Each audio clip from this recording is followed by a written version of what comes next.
to my collection.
Keep going. We're nearly there. This is the final hurdle.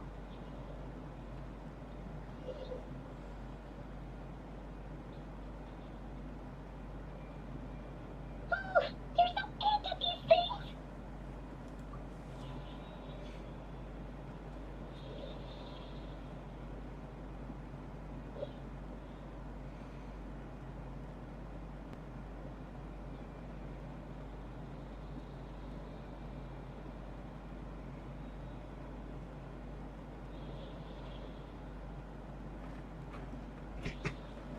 Fire. Fire? Wait, what's that smell? Oh no, there's a fire!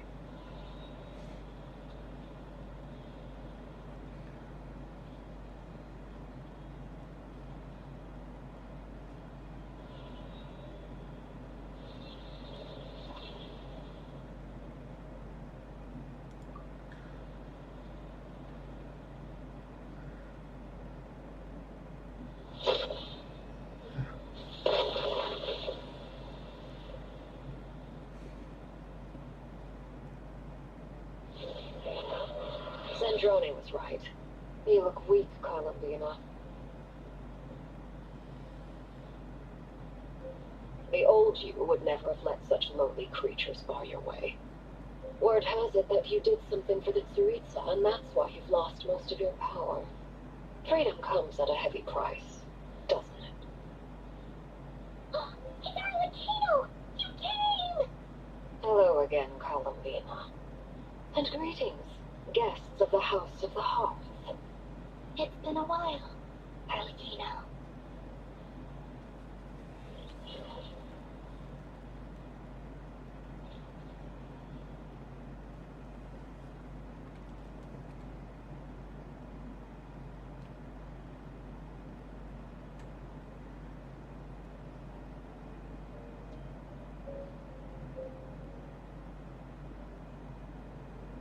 Stupid right here, stupid Solnari. Ugh, whatever. I've got all the data I need. Next time we meet, you're finished. He sure doesn't pull his punches. Excuse me, do you need a hand? You can do me a favor by staying out of my way. Can't you see I'm busy? Wait a minute. I recognize that voice. Hello, Miss Sandrone. Father sent us over to help. How considerate of her. Hey, Fremine, get over here and help me fix this. Lenny, you do your thing. Just keep your sister away from my machines. Nearly every machine that Catgirl touches ends up going haywire. Go put her on cleaning duty or something.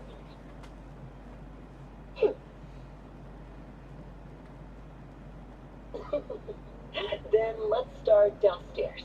Fremine, we'll leave this place to you. You've got it.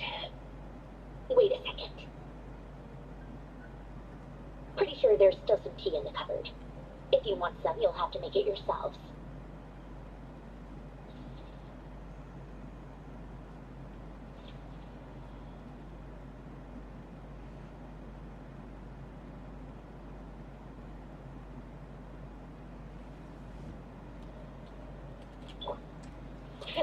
Rev the engine!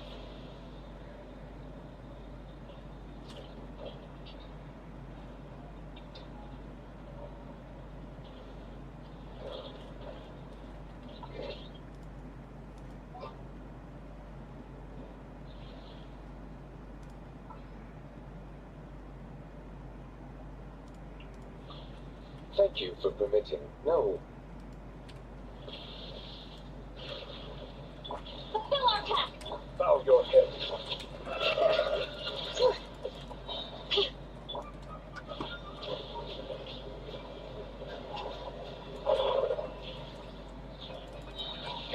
Lalin, eat Papa! Settle down.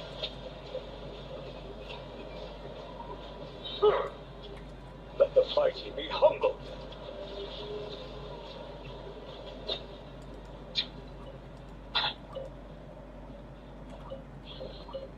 Let the record show that I verbally consent to relinquishing these items into your possession.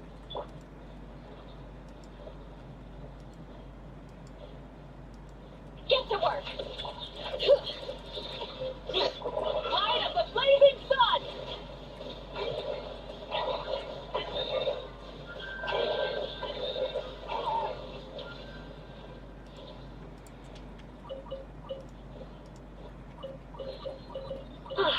Something to add to my collection. Try and stop me!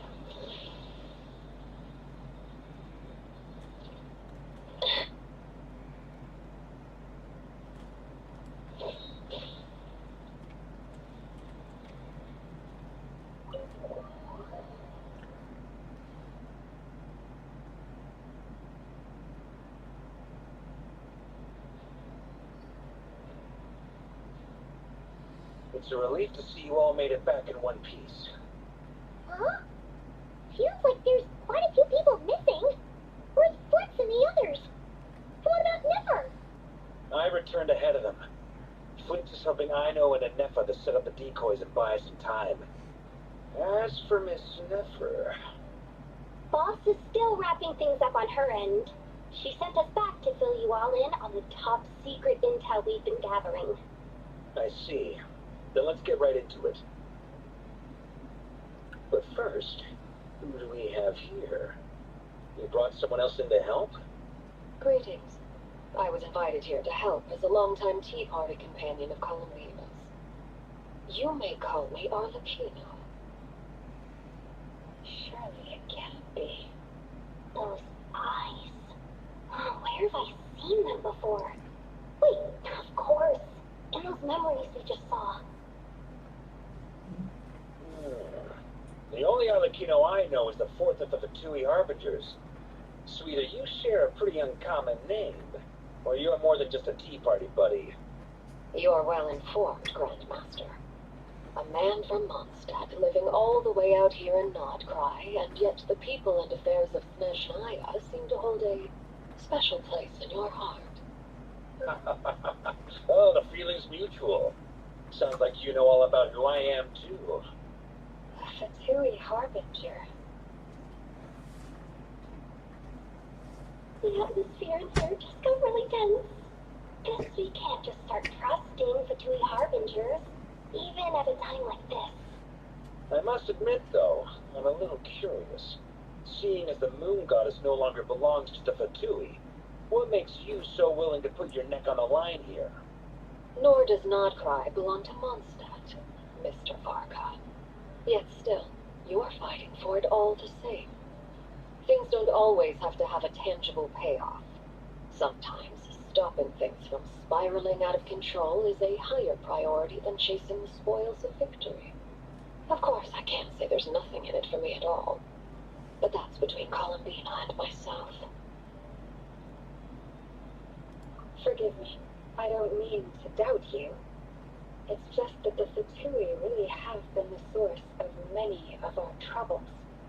We have our own way of doing things here in Nagrai. But ever since they arrived, the Fatui have treated us with nothing but hostility. I know there's been a lot of bad blood between us in the past. I've done my utmost to avoid friction whenever I could. But sometimes fundamental conflicts of interest simply can't be settled amicably. That's why I'm here solely in a personal capacity.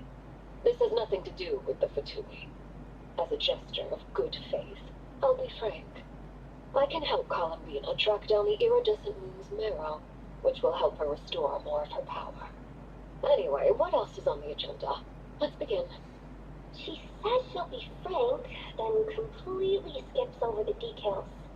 Looks like she doesn't want to give away too many secrets after all. But she clearly wants to change the subject. It'd be awkward if I tried to bring it up again now. I guess we'll just have to go along with it. She's the fourth of the Fatui Harbingers after all. One look and you can tell she's not someone you'd want to mess with.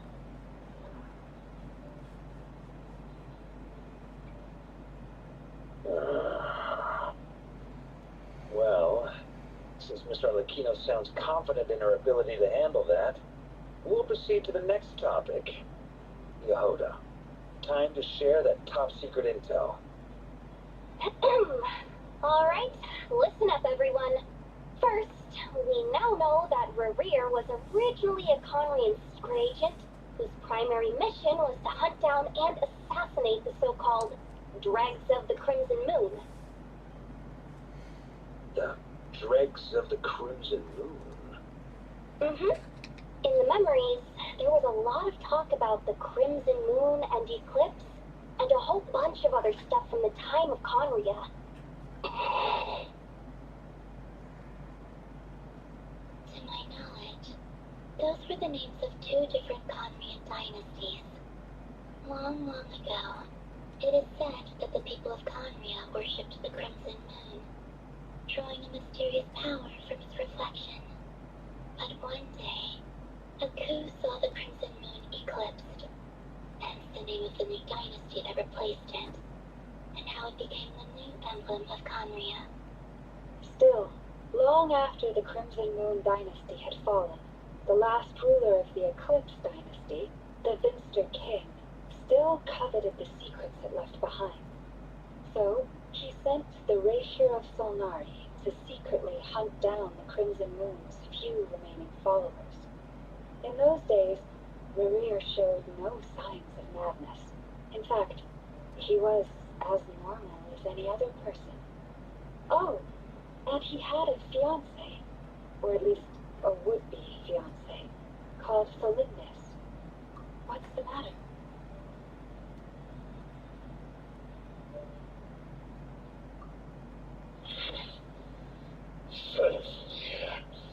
Granddaughter.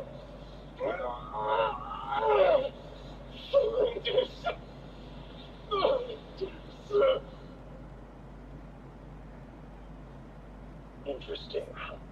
Anything else? What about this would-be fiancé of his?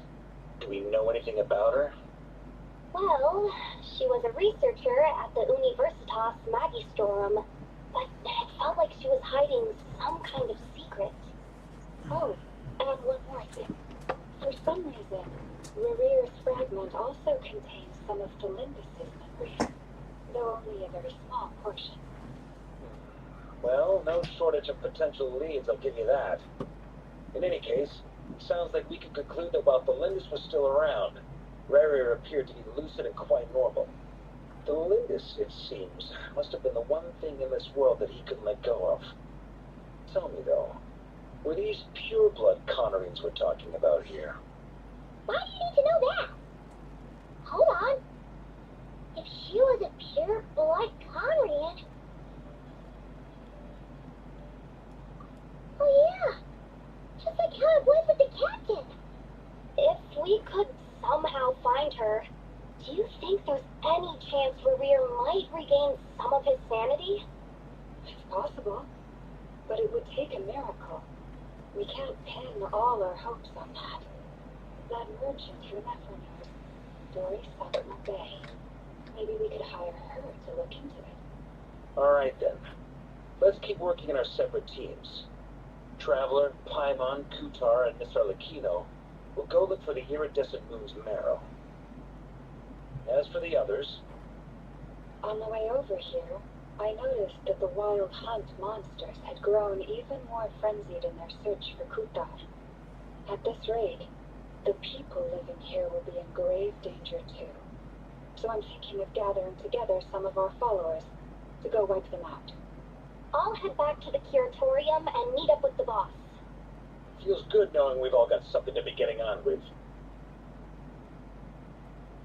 Given that the Wild Hunt has been a lot more active lately, the Lightkeepers have likely begun their own operations too. If that is the case, someone will need to pass the news on to Flint's. I'll hold the fort for now, then discuss our next move with Flint's, Ino, and Anefa when they get back. Alright then. Well, the clock's ticking. If that's everything, we'll be on our way. We'd better get moving too. We'll try to buy you as much time as we can. Relax. Just do your thing. I decided to call in some backups as things are getting so hairy. Our reinforcements should be here any minute now. Stay safe, everyone. Dismissed.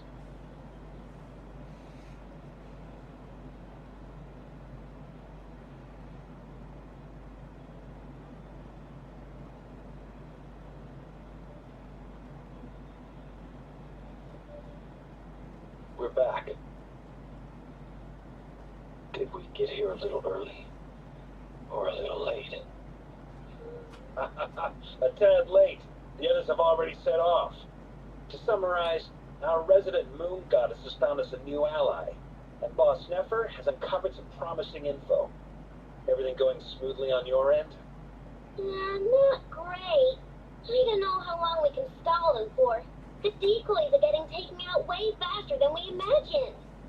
I'm gonna make some more later, but I need a timeout first. I'm so tired right now. Oh, right. Nefa, could you fill in Uncle Vargon while we just discuss with Flint? Sure. Uncle Varka, you previously told us about how when you went to investigate a source of the wild hunt in Amsgardnir, you discovered that it was just a diversion. But according to Flint's intel, several outbreaks of the wild hunt had already occurred in Nodcry in the period leading up to that. That was before Rerir had regained his body, when he was far from regaining his full strength. In other words, in theory at least, he still lacked the means to act in two places at once. Flint's, with everything that's been happening, the Lightkeepers across Nodcry are rallying to fight back against the Wild Hunt. They're gonna need your help. I know, I'm sure you're capable of coming up with something far more effective than decoys.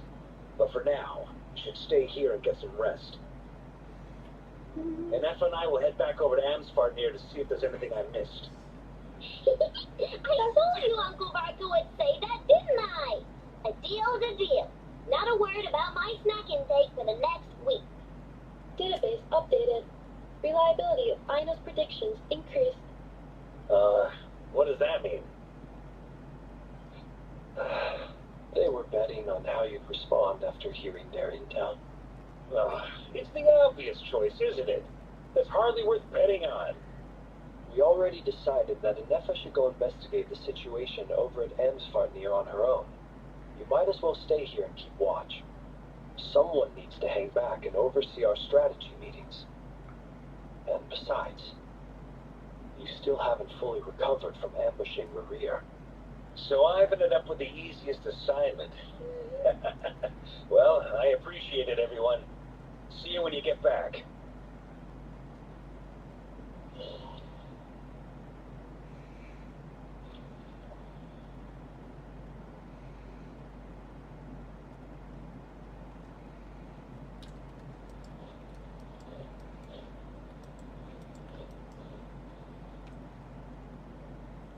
Here, this will serve as a good spot to cross over.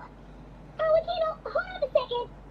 Since you brought us all this way, would you mind telling us what you got planned? We still haven't got the slightest idea what's going on here. And if even Columbine doesn't know where the iridescent moon's marrow is. How do you? Simple. Because I am an inheritor of the royal bloodline of the Crimson Moon, and one of the last surviving embers of the two worlds' flames. Huh?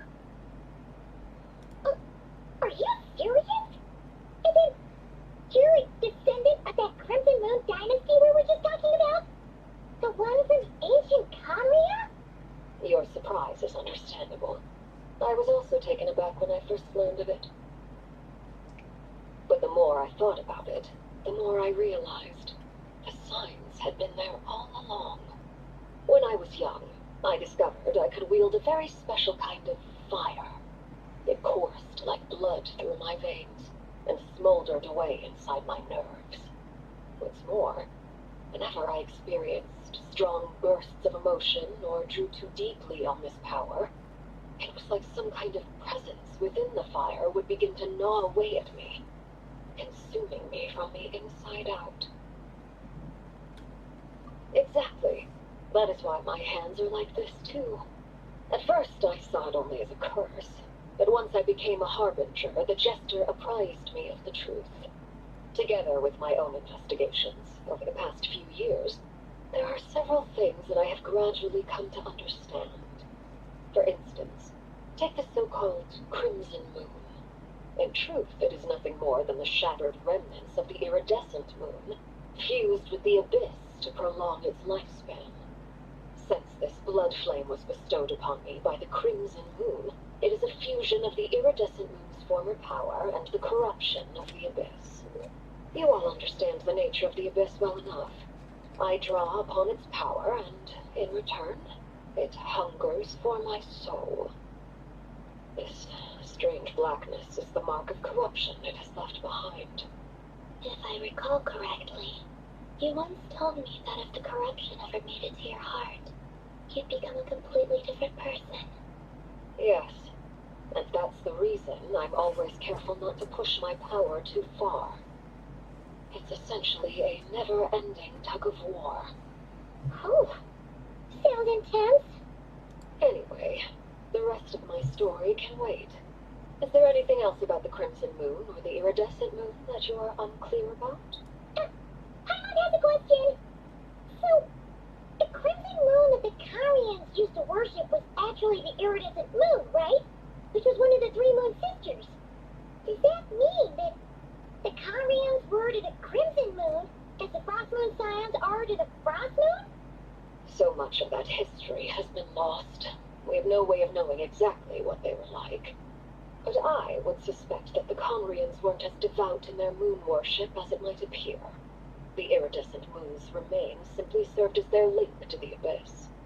Later on, perhaps someone discovered a way to make direct contact with the abyss. Or maybe there was some kind of ideological divide. Either way, a dissenting faction staged a coup and drove out the royal heirs of the Crimson Moon dynasty. Still, even with the dark sun looming high overhead, the Crimson Moon's glow never truly faded. If you want living proof, it's standing right before you. The first time we met, I sensed something familiar in your presence. When I looked at you, I felt I could see that mysterious red moon in the corner of my eye. In your flames, I saw its broken image, surrounded by a strange black aura.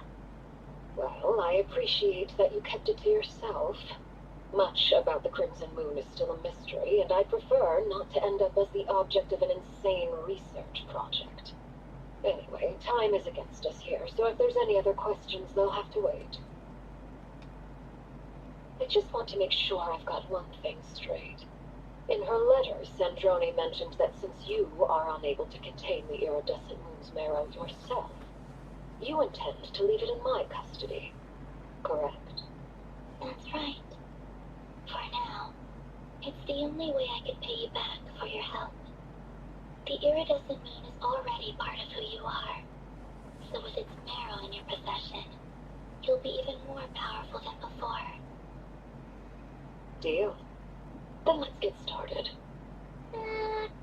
Get what started? What does this place have to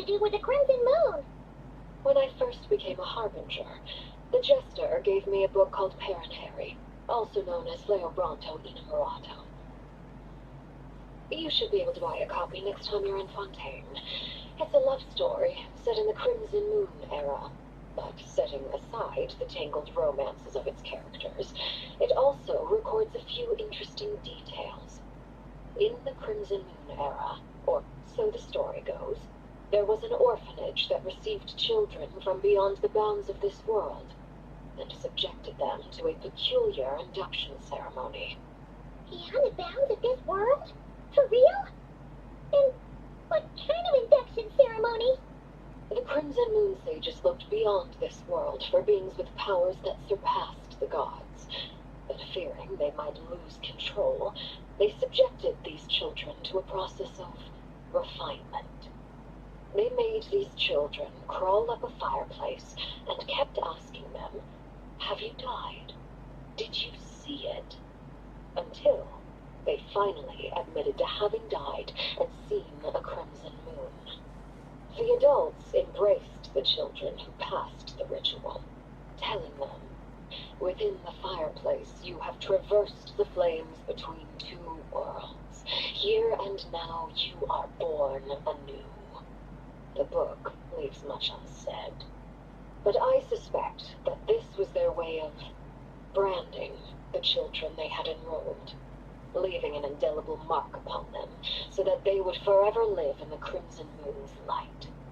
That explains why I can't sense the Crimson Moon's marrow in this world. It makes sense that it would be sealed in a special space that can only be accessed temporarily through some kind of ritual. But there's no fireplace here. Do you see a chimney anywhere? Oh, are we supposed to build it ourselves? Okay, fine. I'll go find some bricks. That won't be necessary. The fireplace is purely symbolic. The key to the ritual is crossing the flames between two worlds. In other words, the flames that burn within me. Those burned away by such flames leave behind a kind of ghostly afterimage in the world. In the days of Conria, people believed they could be used to bridge the gap between the two worlds of life and death. In short, I can open a passage to that space for you. That's the easy part. The catch is I'll need to stay on this side to keep the passage open, so I won't be able to come with you. Once you're inside, you'll have to find your own way. Very well. Then I'll open it up. Traveler, spare me a little more moonlight if you would. I may need it.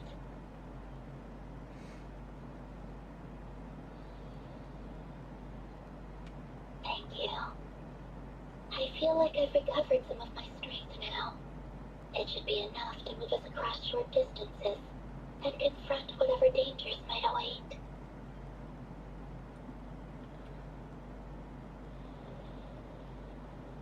Mistress of the seven hues of ages past, great mother of the present, crimson-clad sovereign of the two realms, by fire severed, by fire renewed, I offer myself now and beseech your descent.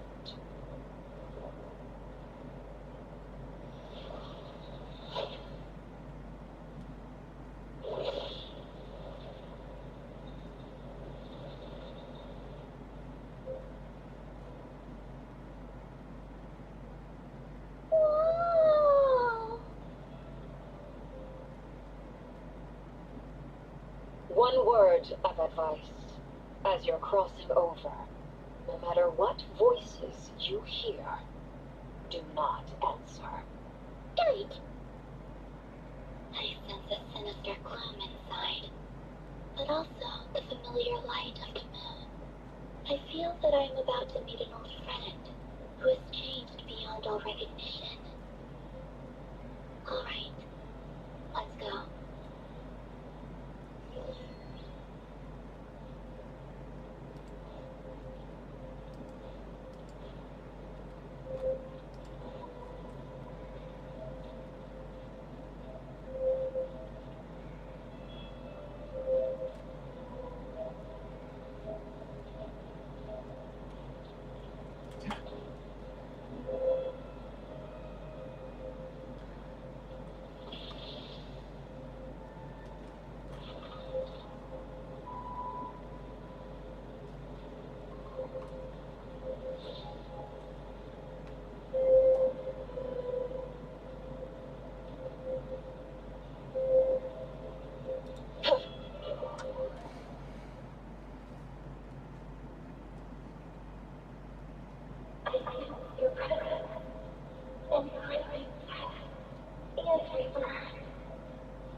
Wait, why are you? You have crossed over from another world, transcended itself. I have no right to.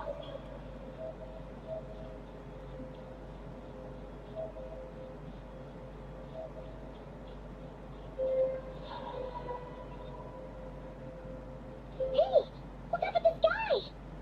A red moon! This must be the spot, right? Is that the abyss? It's practically filled the entire place. What now? What a tragic sight. Fragments of your broken body, seized by the abyss, and hung up aloft like mummified remains. Iridescent moon, was this truly what you wished for? Careful! There's something spooky about this place. Feels like something is lurking in the fog. I'm right behind you. Whatever you do, don't run up without her.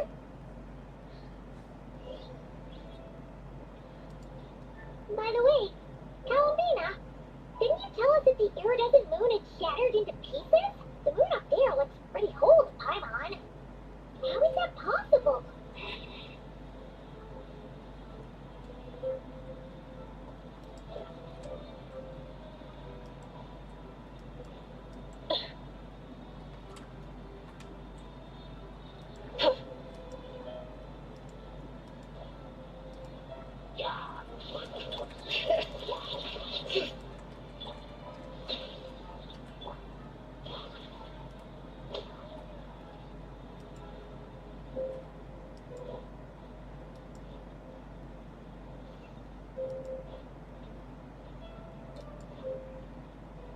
Just like I thought.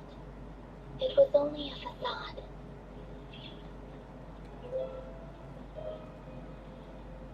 Lighting up!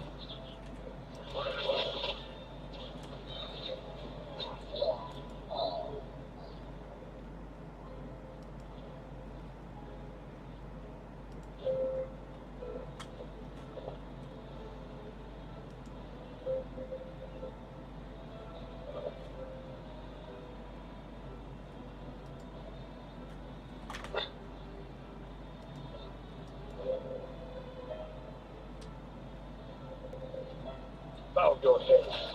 Burn it down! Fulfill our pact! Bring it! Hit it!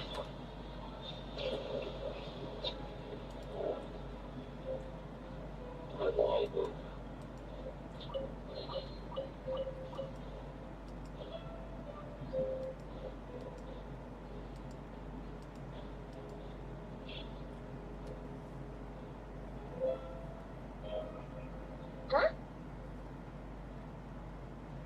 Huh? For real? That's way too high. There's no way we'll be able to reach it. No. I'm not sensing anything up there. It's coming from under the mountain. Let's see. Ah! There's some kind of weird shadow over the water. Wait, see that? Looks like a mechanism of some sort. Let's check it out.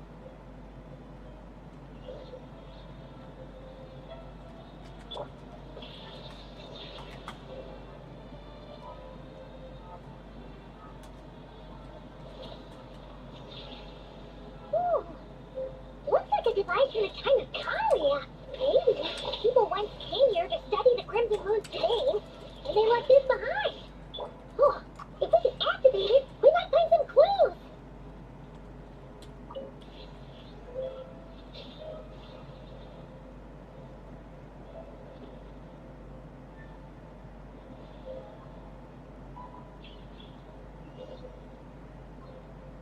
Hey, look at that! Now that the mechanism's running, the shadow in the water looks different. You think these mechanisms might be the key to unlocking the secret? Let's try to find more of them! Tremendous. We'll leave the rest of the research in your hands. I'm really heading back now. I hope this isn't ruining date night. Mind your own business. Just leave me some snacks on the table. Lindis? Is it Riri's girlfriend?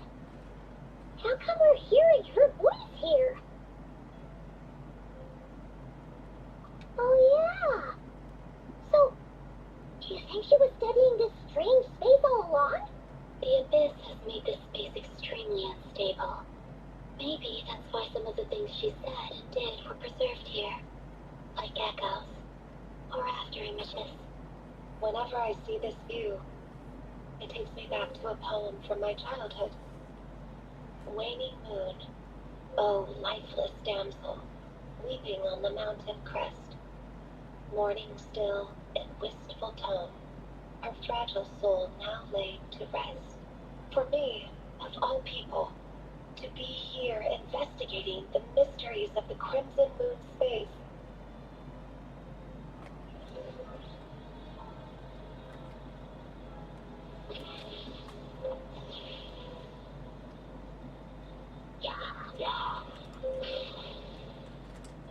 Silence!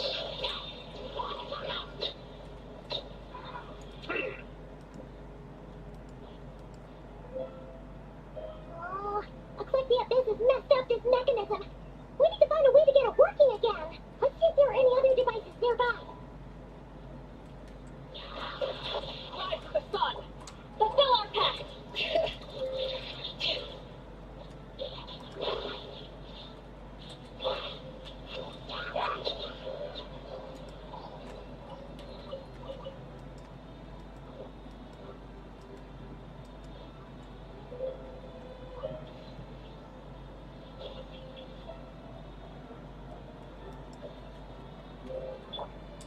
Full throttle!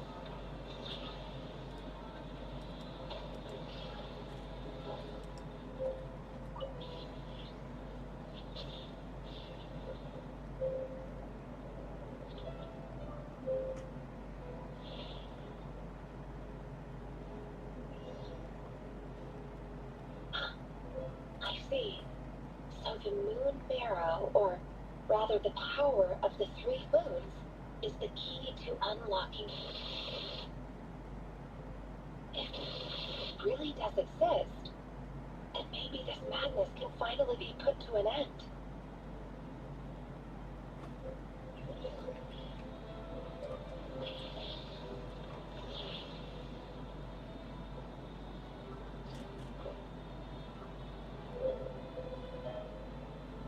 Take cover behind the rock!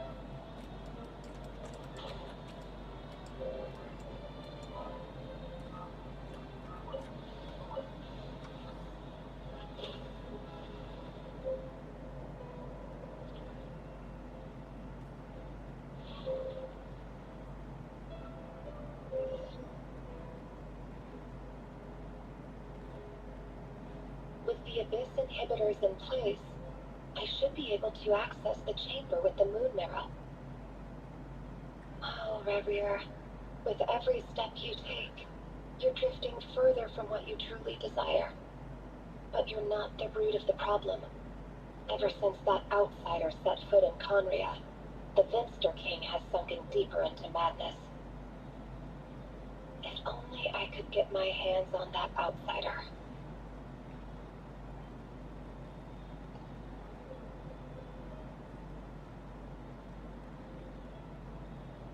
Hey look! The moon's reflection is back to normal! Melindis' voice mentioned a chamber with the moon marrow. Do you think maybe it's hidden in the moon's reflection? It must be. For within it, I sense the fragile aura of a dying soul. Then there's no time to lose! Let's go!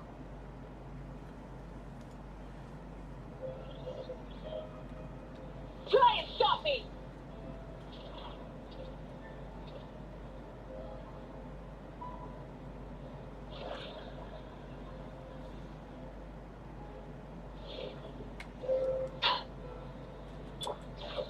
Oh, these things are so creepy! Oh, looks like we'll have to destroy them if we want to get to the iridescent moon's marrow.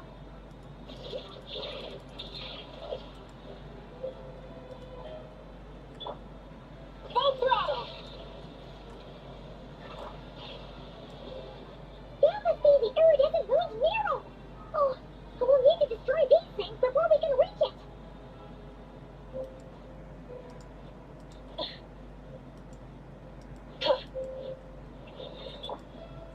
silence. Pyroclastic surge!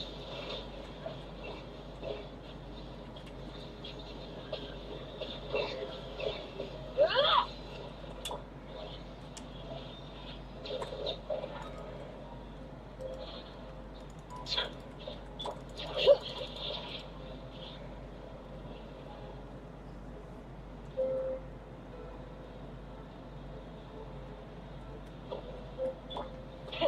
Rev the engine!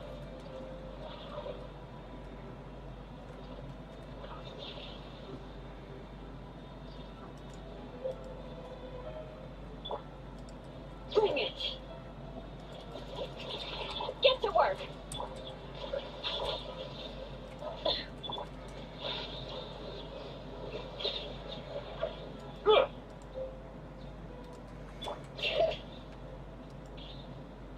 Hear the echoes of the valley! Bow your head. Burn it down!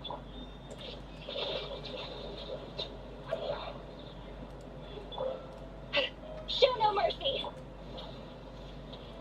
Hang in there! We're so close!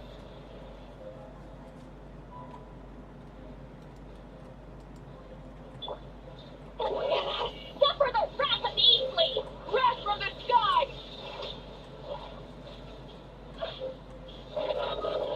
Ah! Light it up! Fulfill our task!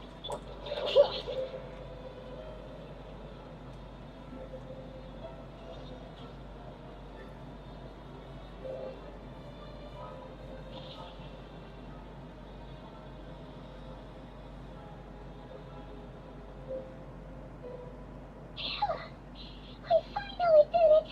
The iridescent moon's marrow, still burning away like an undying flame, yet now contaminated by the abyss. It has taken on a new form entirely. If we can purify the abyssal power within, we should be able to obtain its untainted essence.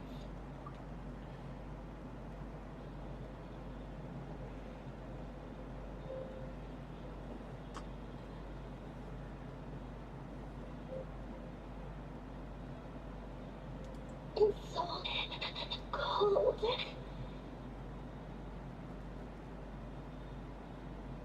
Is it you? Are you here? Huh?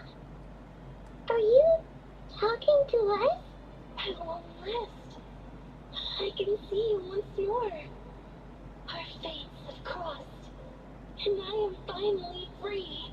I'm sorry I lied to you. Even knowing what was to come, I still couldn't let go of the fear in my heart. As death drew near, the moment the moon shattered, my body began to split apart piece by piece. Like I was being cut into pieces by 1,000 blunt blades. My thoughts scattered as the cold crept in, but I could not bear to fade away like that. Tell me, what was it that brought you to us all that time ago? If only I had possessed your courage, then I might have been spared this torment more painful than death. You look so puzzled. That's how I felt too when I first saw you. But trust me when I say that everything happens for a reason. Farewell, Bible.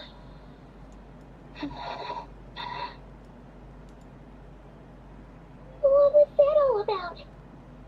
Was that the goddess of the iridescent moon?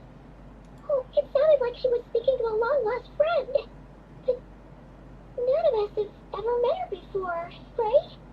Perhaps. She took me for the goddess of the frost moon she once knew.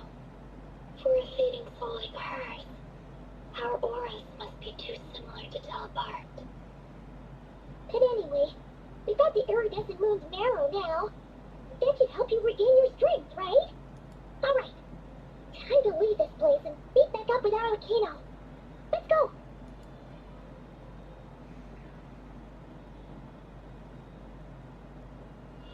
Inside, this place looks different than when we came in.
satisfied its will by bringing you out.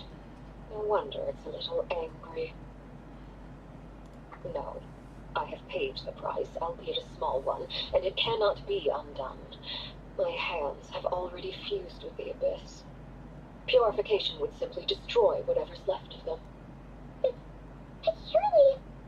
Oh, we're so sorry, Alikino. I can't believe you'd make a sacrifice like this for us. As much as I'd like to call it a favor, the truth is I was simply holding up my end of the deal. Well, Columbina. Yes, you did your part. And as promised, I will leave the iridescent moon's marrow in your care. From this day forth, may the two worlds' flames burn ever more brightly.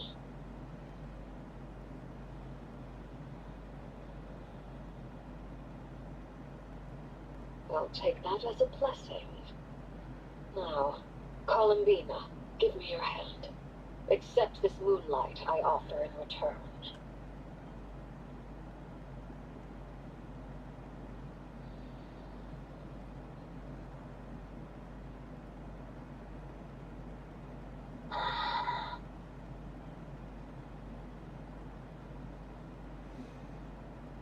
Feeling stronger.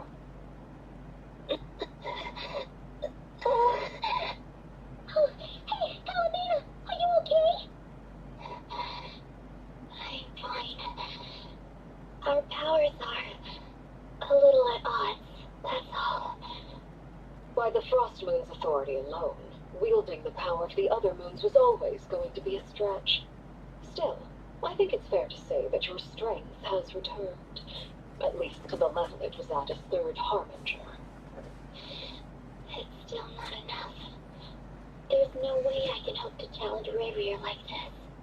Just one more ray of moonlight, if you would. It's okay. I can take it.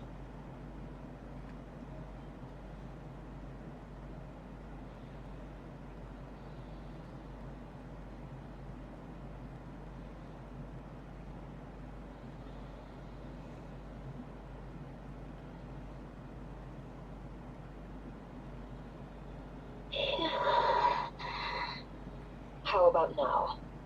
Fighting fit?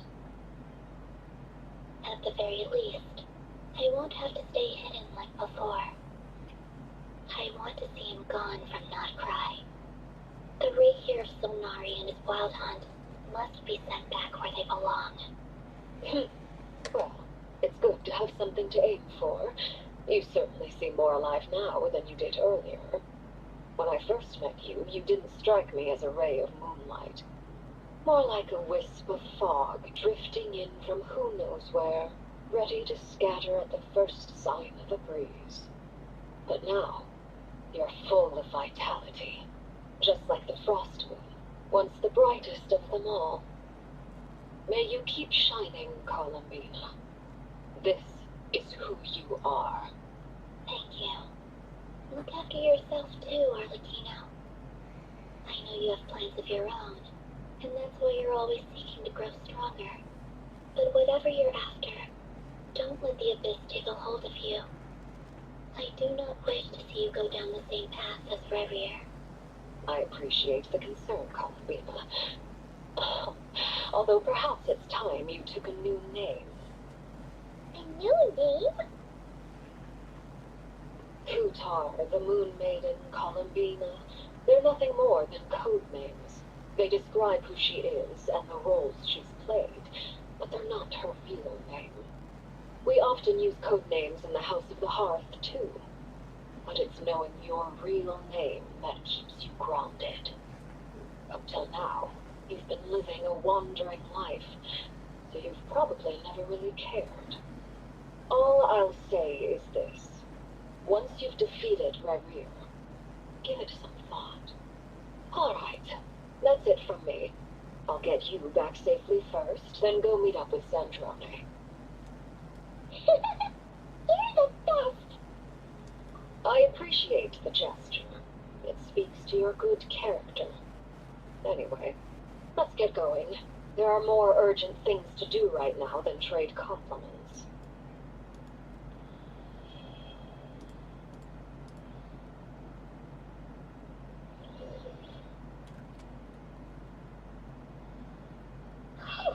It was a close call, but we got the iridescent moon's marrow and restored Colomina's strength, and that's all that matters. In other words, mission accomplished. Paimon wonders how everyone else is doing.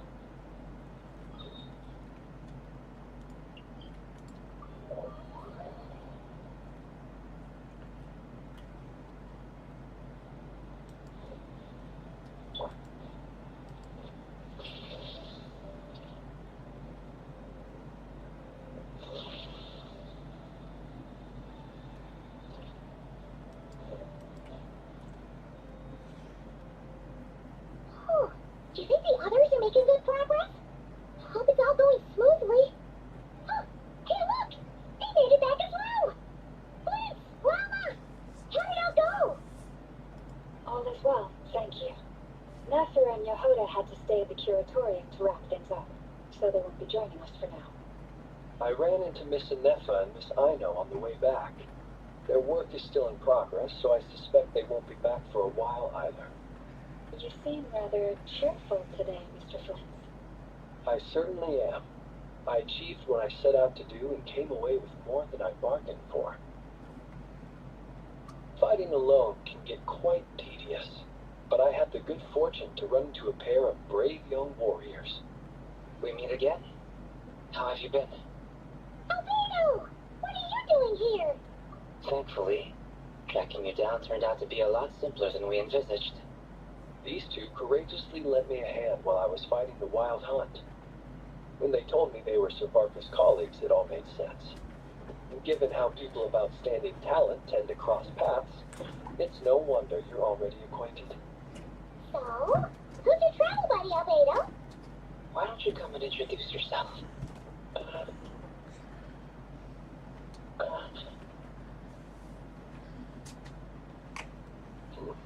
A gentleman of few words, I see, and a rather stern countenance. I presumed you were acquainted with him. Is that not the case? It's nice to meet you again. We've technically met before. Wait a sec! You're Minnie Durin! That's right. It's me. I'm glad to see you again. By the way, he says it's okay if you drop the mini. Yeah, I'm not as mini as I used to be. Interesting, isn't it? The first step towards blending into human society appears to be reflecting on whether one's name really reflects who they are.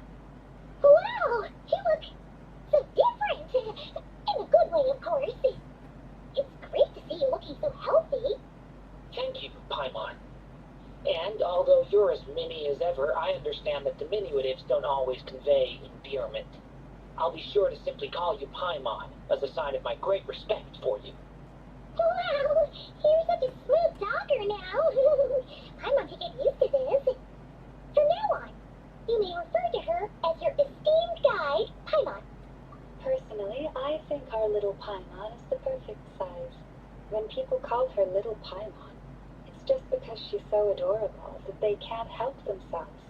If that's not a sign of endearment, what is? You're absolutely right, Miss Alma. My brother still has a long road ahead of him when it comes to understanding human relationships.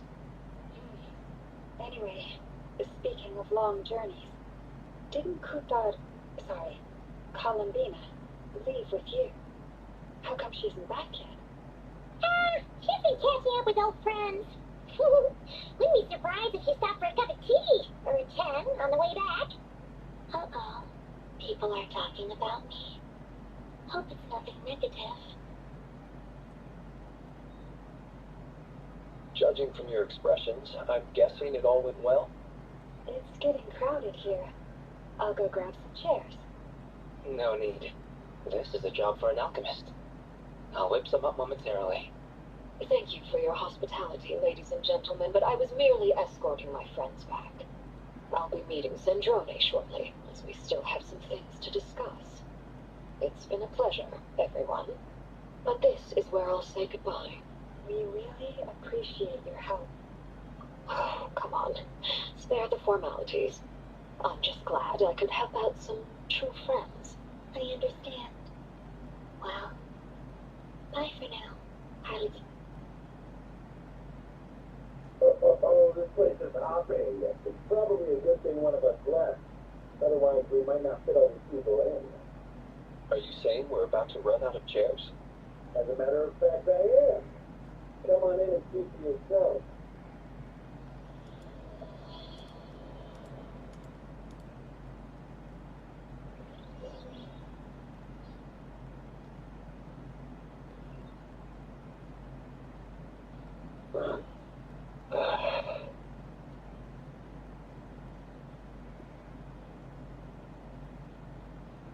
I overheard your little chit-chat outside, by the way. With Miss Columbina's colleague gone, we should be back to the original crew plus the other colleagues I brought in.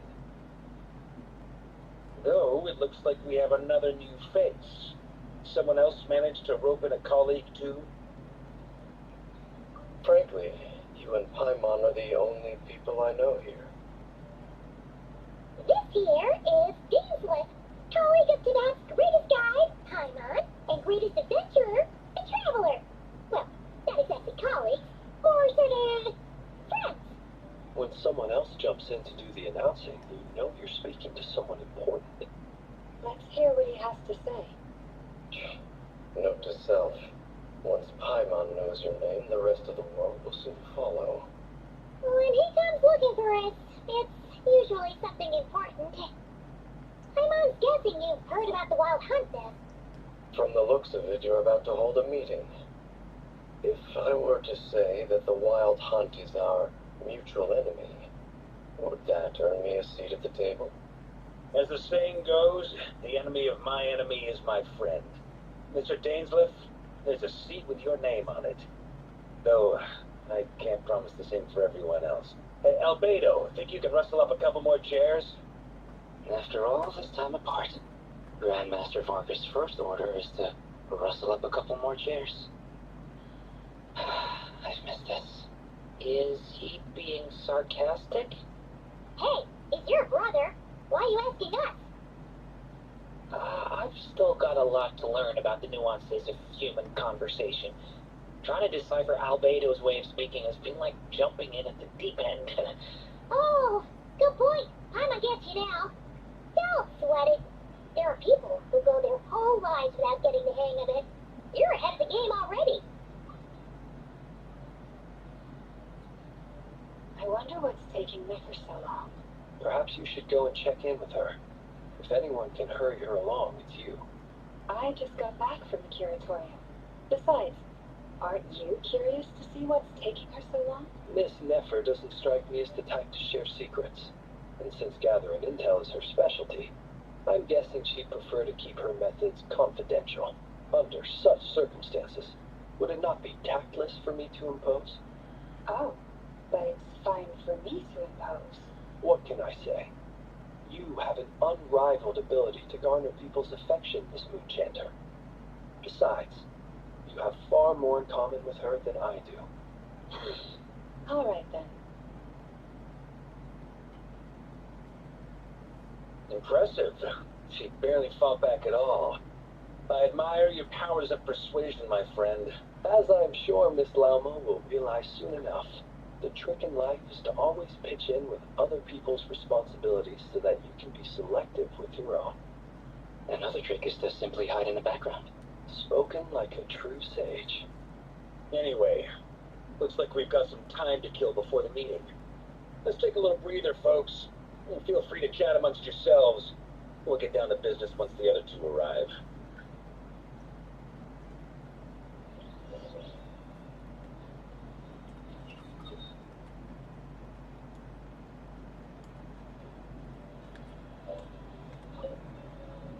You're both awfully quiet. Well, why don't I start us off with an icebreaker? Much obliged. Have either of you ever had your portrait painted? If not, I'd be glad to help. That sounds like a lovely idea. You know how to paint, then? I dabble occasionally. He's an excellent painter. Tables, chairs, people, dragons, you name it. He'll paint it for you. I'm flattered. If I ever get the chance, I'd like to give it a try myself. I'll bear that in mind. Anyway, how about you, Durin? What sort of portrait would you prefer? Oh, I'd be fine with anything. Whatever style feels best to you. Very well. Then I'll play it by ear. You can replicate any style I want. I can try. If you show me a sample, I'll do my best to match it. Thank you. In that case, I'll pick up some reference material for you. Is there something you'd like to say to me? Yeah! For starters, why'd you just show up here without even giving us a heads up? If you think back to our previous interactions, you may recall that that's hardly out of character for me. You do have a point there. Oh yeah, you'll need to find somewhere to stay tonight too, right? Wanna tag along with us? You never know. We might get a group discount. Sure, let's do that. Great! Paimon will handle it. And in return, we can get Dave left to be our very own personal bodyguard. If that's what you had in mind, you should have said so sooner. I'd be happy to help. Oh, okay then. I was only kidding, but good to know. Anyway, since we're all here together, we might as well watch each other's backs. That's just what friends do, right? Indeed. Thank you.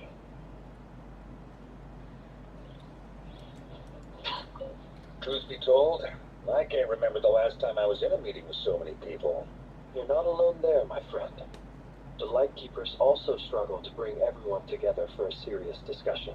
I don't doubt that. I've only ever met two Raniki, one being you, and the other being that young guy, Itlua. Itlua is a good apple. I'll give him that. He's kind, honest, and regularly delivers supplies to my lighthouse. A true Ratnik to the core. In that sense, he puts me to shame. So you're what? A fake Ratnik? That's what it sounds like you're saying. But I get the feeling that's not quite what you meant. Come on, why the awkward silence? Sorry. I'm not even gonna bother trying to hide it. You've known all along, haven't you, my friend? Now, that was an awkward silence. Let's just keep this between ourselves. Probably best if Itlua doesn't know, huh? That goes without saying. Gotta be careful what you share with youngsters, after all. Anyone else in the know? Let me guess. The Traveler and Paimon? It's dangerous being too sharp for one's own good, you know. Then, in the name of the Animo Archon Barbados himself, I swear, your secret's safe with me. When we went for drinks, you said that you and Barbados were practically best buds. In the light of that claim, do you really expect me to take your oath seriously? Of course. Just as long as you don't go spreading around the fact that I'm close with Barbados, all right?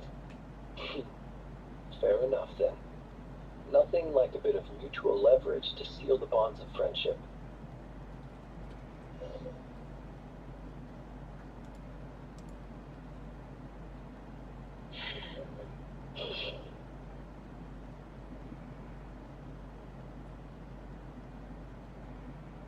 Ah, Miss Nefer. You made it after all. But what about Yehoda? I'm here to give you an update on how things are going on our end. Once this is over, I'll be heading straight back to continue my work. I left Yehoda back at the Curatorium to watch over things while I'm gone. So much for just this once. Not so loud! We're on a roll here. What if she remembers and suddenly decides to back out? Did you say something, Mr. Varka? I didn't say anything. Right, Flint's? Must have been a frog. They get so noisy around here at nighttime. It's like they're putting on a concert in the background. Anyway, before we begin, there's a few introductions to make.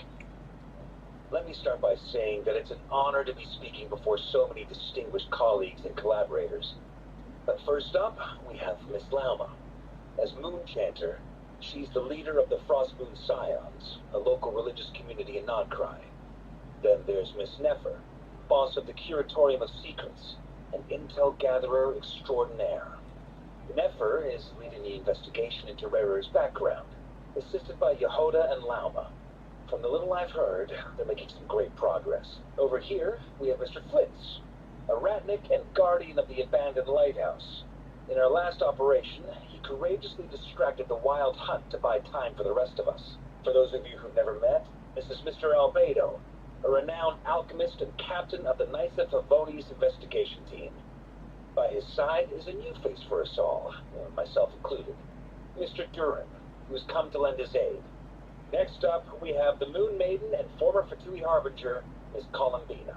Then we have the Traveler, who's earned more titles than I could possibly hope to list out, so I'll spare you the rundown.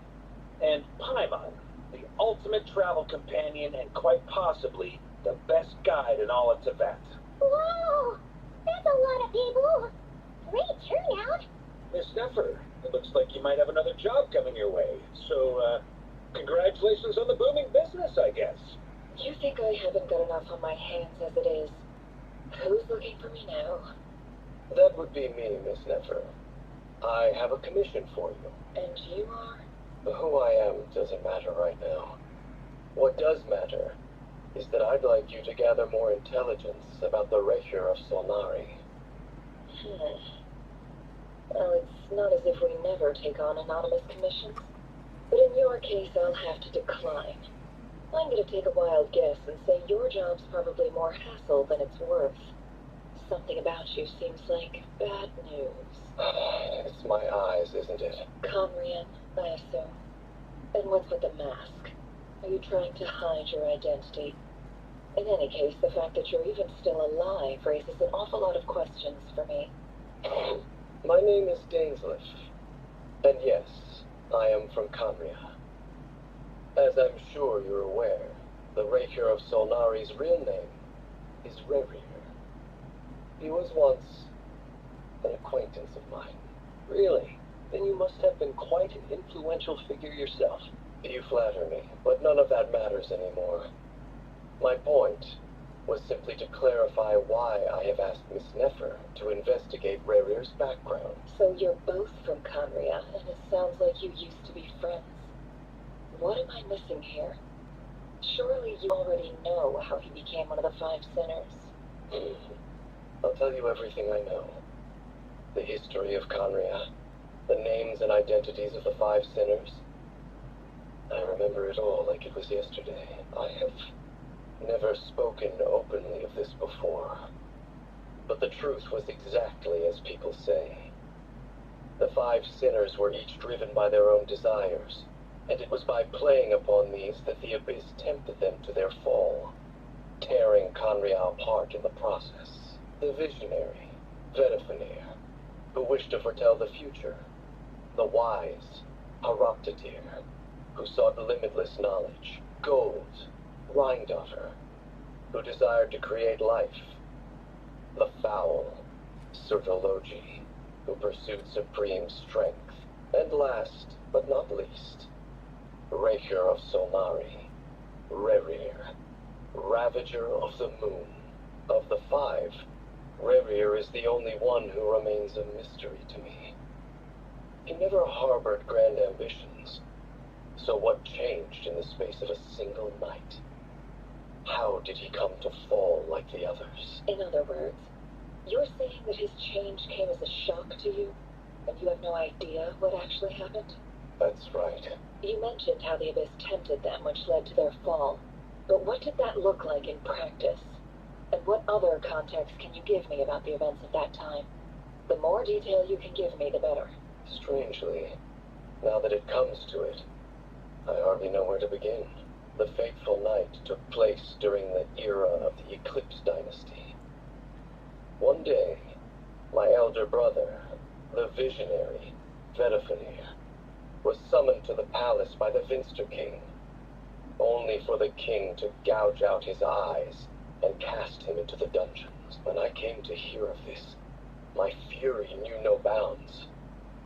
I gathered together every ally I thought I had, and together we set a night to storm the palace and free Ved.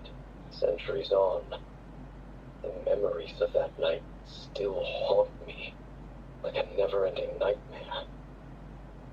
We broke through the palace gates, just like we had planned, each striking towards our separate targets. But then, I was betrayed. Even Vedafenir, the very person I had come to rescue, abandoned me and partook of the Abyss's power. So, it's personal after all. Then tell me, Mr. Dainsleif, what price are you willing to pay? You, of all people, must know that nothing comes for free. I cannot say what price would be worthy of such a commission. But know this. Rerir was not always a madman. Believe it or not, there was a time when he was just an ordinary man, working for the Conrian Intelligence Service. Uncovering the truth of Rerir's past is the only way to unravel this mystery. But before you decide if you will accept my commission, let me tell you more about him. Enough, I hope, to help you plan your next move. Sounds pretty good to me. Feels like we just flagged down a random passerby, only to discover he's actually a master strategist who has a score to settle with our enemy. Can I borrow your halo? It could be useful in the lighthouse. Hey, enough with the wisecracks! Besides, isn't that lamp of yours bright enough already? Relax. It was meant to be a compliment. If that was a little over the top for your liking, I'll make sure to tone it down next time. I'll give your proposal some serious thought, Mr. Dainsleif. Let's speak in private once the meeting is over. Before that, there's a few things I'd like to share.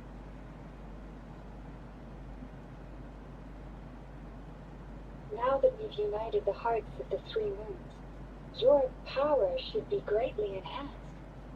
But it seems like that hasn't happened yet. I believe it will take a little longer. You've done so much for me, so I want to be completely honest with you all. Even though I'm doing a lot better now, the truth is, my recovery will likely be an ongoing process. From the moment I was born, my power has been slowly ebbing away. And that is because Devad has never accepted me. Even with the moons united as one, it seems my rejection cannot be undone. So far, I have yet to find a solution.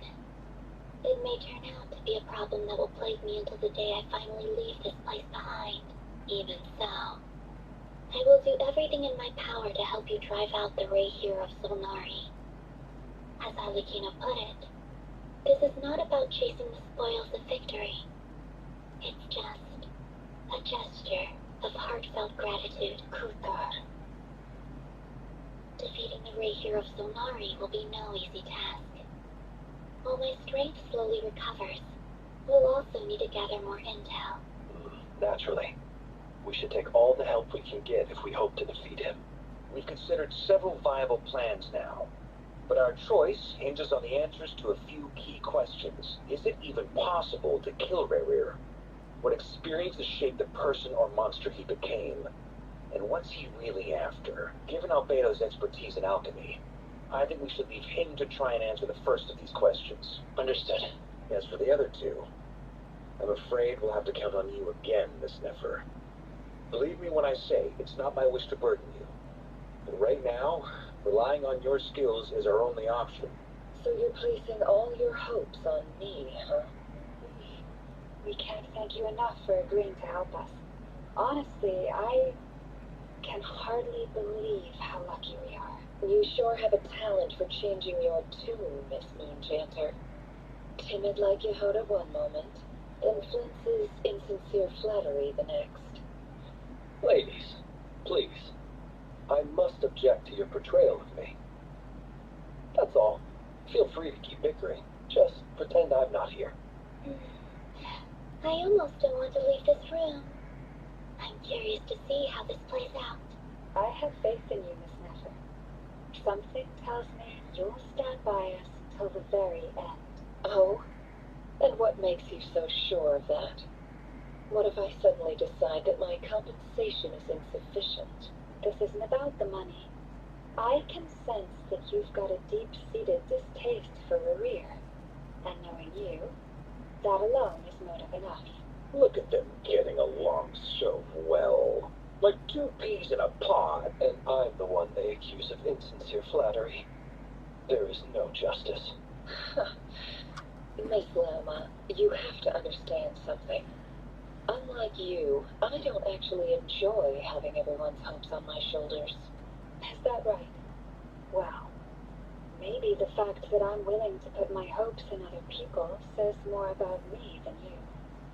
But the fact is, I also trust you. And that's because I know that you're someone we can count on. Anyway, we've got our plan, so let's get moving. Mr. Dainsleif, let's talk. And Traveler, once we're finished, if you've nothing else planned, I'd like you to come with me. This whole experience is teaching me a lot. For instance, I now know that when other issues come up in the future, I'll have far more luck getting Lauma to convince Miss Nefer than trying to do it myself. Hate to say it, friend, but that's one of the funniest things I've heard in a while. Why? You think I've got it wrong? Quite the opposite. But what makes it so hilarious is how long it's taken you to realize.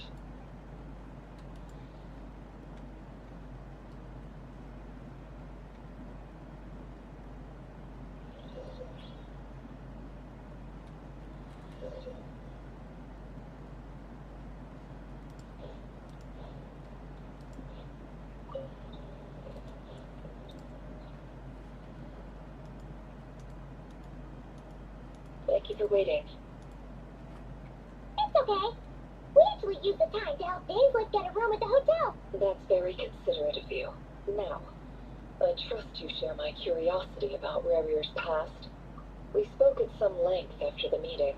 He was the one who suggested I should invite you to join this operation. He feels confident that these secrets will be safe with you. Dane has a lot of faith in us, that's for sure. Likewise. I appreciate that you got right on board without interrogating me about why I invited you. It shows that you trust me to explain everything in due course.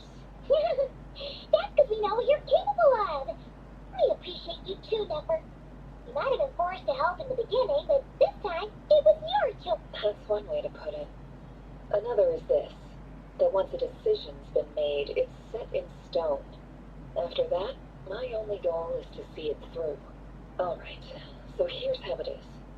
I'm going to access Rerir's thoughts again using my confidential method. Now, I'm sure you've seen things like this before on your travels, so you're surely well aware of how dangerous it can be. The reason I've gathered you all here is to ensure my safety during the proceedings. I plan for us to enter the fragment of his consciousness together, and once inside, I will focus on searching for information. Think of this as a diving expedition into someone's brain. If I'm the diver, you are my safety equipment, tasked with keeping me alive while I'm under the surface. Once the ceremony begins, we will all be spying on privileged information. But in the interests of safety, you must remain absolutely silent at all times. We will discuss our observations after the ceremony has concluded. Lastly, any individuals of a weaker constitution are advised not to partake in the ceremony. In any case, Paimon has her own job to do, which requires staying in the room, but not joining the ceremony.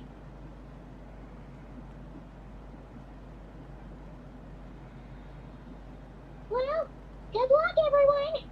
Sounds like all Paimon can do is cross her fingers and root these guys. There's a little more to it than that. I was being serious when I said you have a job to do. While the rest of us are inside Rerir's mind, it's imperative that we have a team member on the outside. In the event that something goes wrong, you will be our first responder. I don't anticipate any issues, but the extra level of safety will be greatly appreciated. I second that. This is a dangerous operation here, and you're our whole rescue team. That's pretty much the most important job in the crew. So, Paimon's like the lifeguard? Yeah, that makes sense. Alright, got it. Good.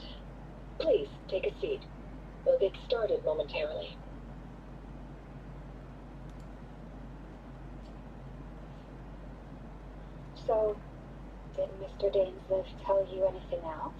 He told me that he believes Rarier kept some big secrets in his life.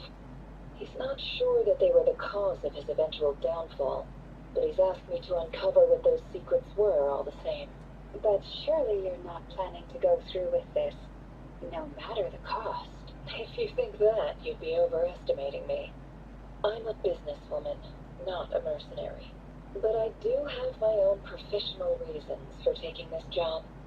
You think I'd turn down the opportunity to get a first-hand glimpse into Conrian history? No chance. Well, as long as you don't let morbid curiosity get in the way of safety concerns, we're good. We'll do whatever we can to help you. You're such a killjoy.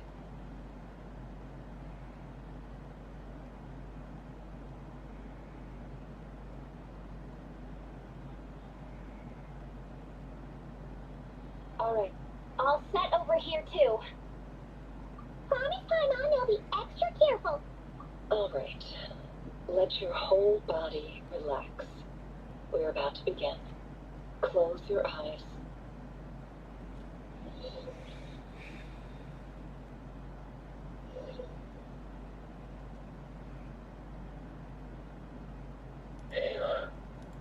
Could this be his office? Pretty standard setup. Bookshelves, paperwork, files. According to Dainsleif, Rarier used to be an intelligence operative. Chances are there's plenty of top secret intel stashed away in this room. Is this where you keep your secrets, Rarier? Can't say I'm not looking forward to this.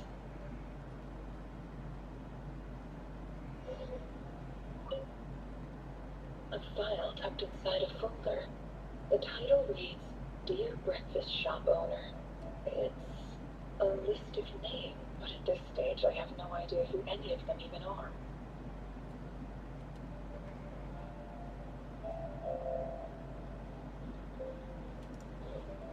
He looks even gloomier than last time. I wonder what's changed.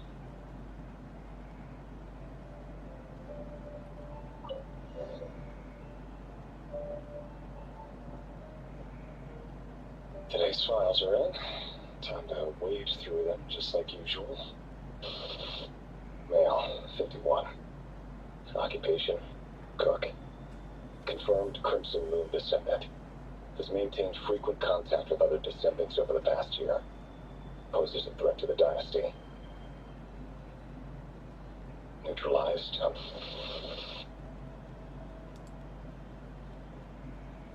This one should be archived under purged targets. Female, 23. Occupation, office clerk. Confirmed Crimson Moon descendant. Has maintained frequent contact with other descendants over the past year. Poses a threat to the dynasty. Neutralized. Another one for purged targets. Sounds like she was that other man's daughter. Never mind. What's it got to do with me?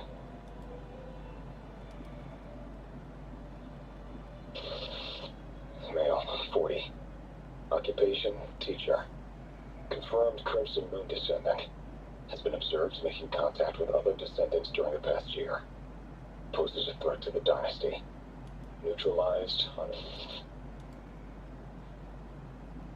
Just another nobody for the archive. Come to think of it, I remember surveilling this man. A case like his never would have been considered a priority in the past. Huh. He barely even interacted with other Crimson Moon descendants.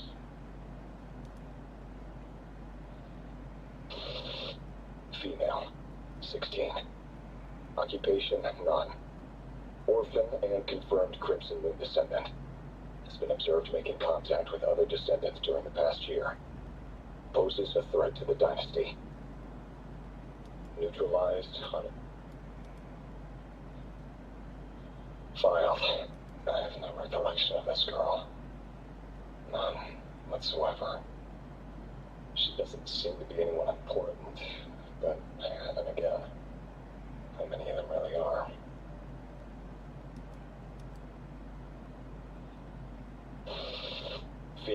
13. Occupation, none. Orphan and confirmed Crimson Moon descendant. Has been observed making contact with other descendants during the past year. Poses a threat to the dynasty. Neutralized and filed.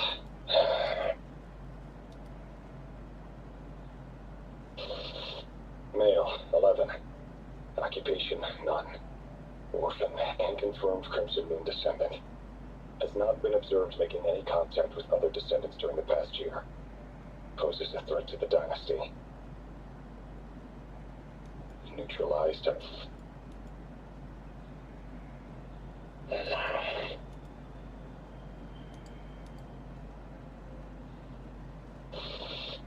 male, 6. Occupation, none. Orphan and confirmed Crimson Moon descendant. Poses a threat to the dynasty.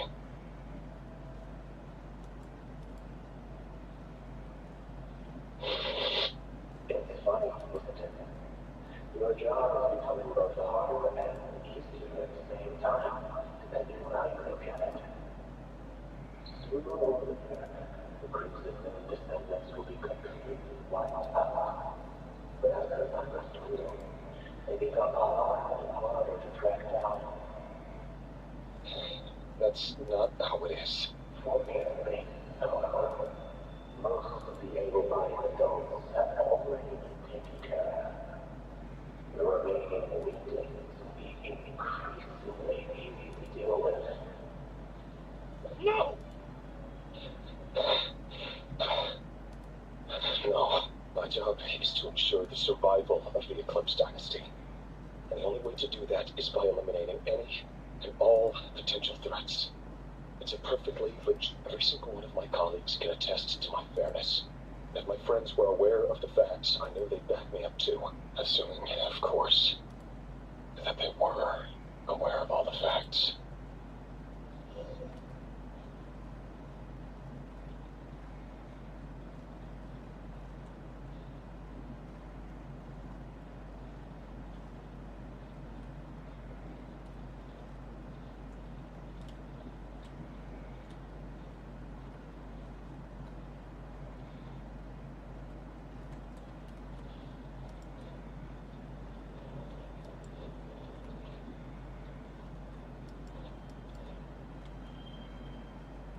Mr. Benevolmayor, it's been quite some time since we last met.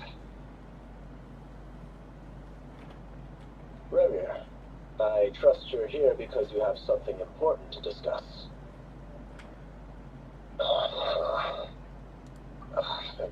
Forgive me.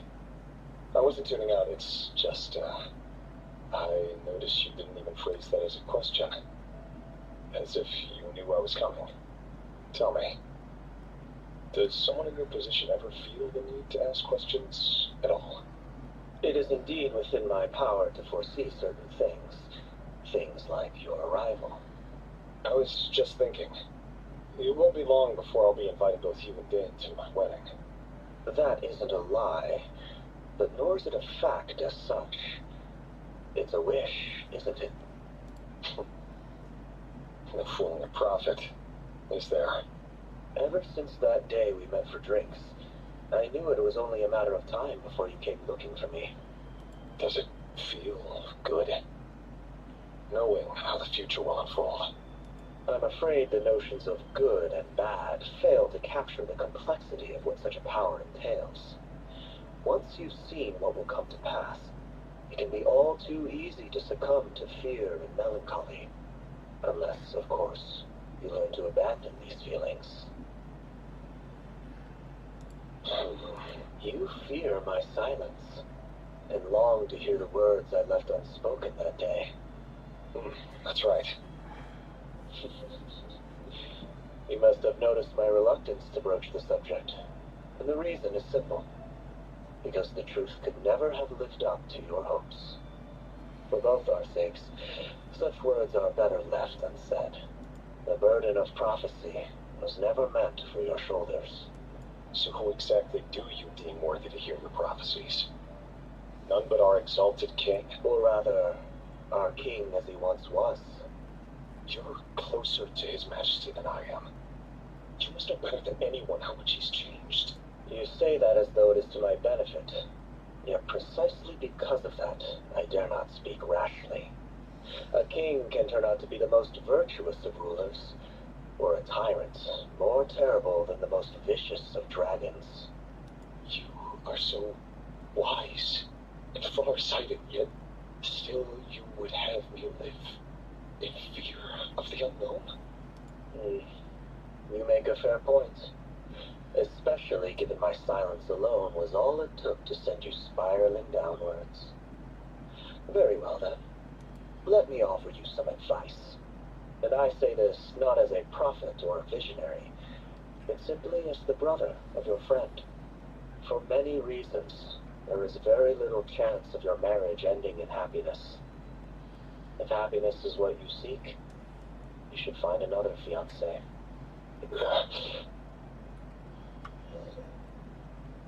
Hold on. There's that same black fog again. Could this memory belong to Thelindis? Wait.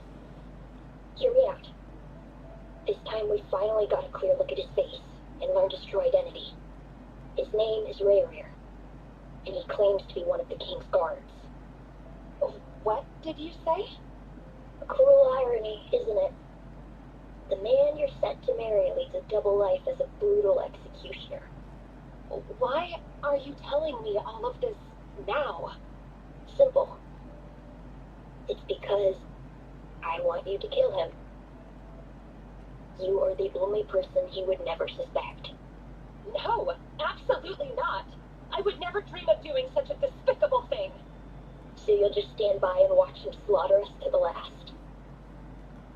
Do not forget that the blood of the Crimson Moon flows in your veins too. The blood of the Crimson Moon?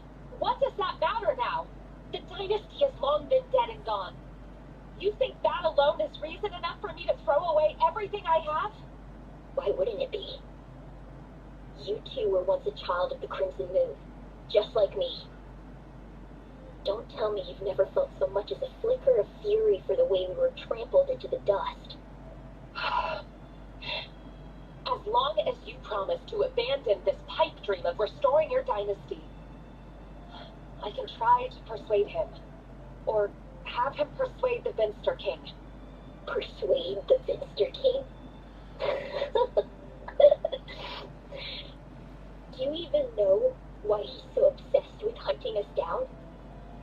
Why he keeps trying to force us to hand over our secrets over and over again? Or why we refuse to give up on restoring the dynasty? The Vinster King. A blind fool. His eyes clouded by powers from beyond this world. A petty little man with a miser's heart. And he dares to sit upon the throne? Mark my words. Sooner or later, Conrio will fall. And it will be his doing. If you can't bring yourself to do it, so be it. Just you watch. It won't be long before calamity descends upon us all. The Rayrir of Solnari. That really is quite a secret you've been keeping from me, Rayrir. But who am I to talk? Am I really any better? I've kept my own past a secret this whole time, too. Love should be built on honesty. But ours was born from lies. And yet, is it really so wrong to hide things that would only make life harder? If we don't cover up the parts that no one else should see, how can we go on pretending to be normal? Vedifilnir must have known all this. And that's why he made his prophecy. In the end, nothing stays hidden forever. But I won't just sit by and watch this disaster unfold. I'll do everything in my power to protect what I cannot afford to lose, no matter who I have to face.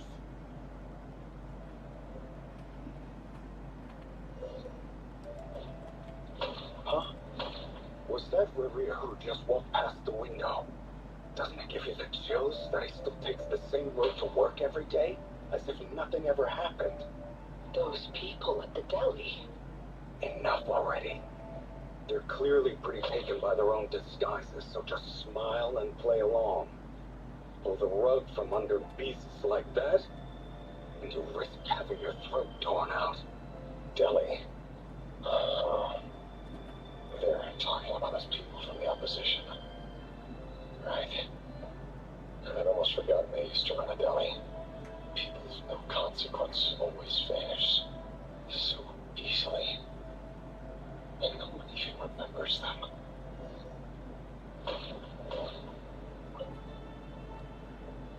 But surely you can see he's not the man he pretends to be.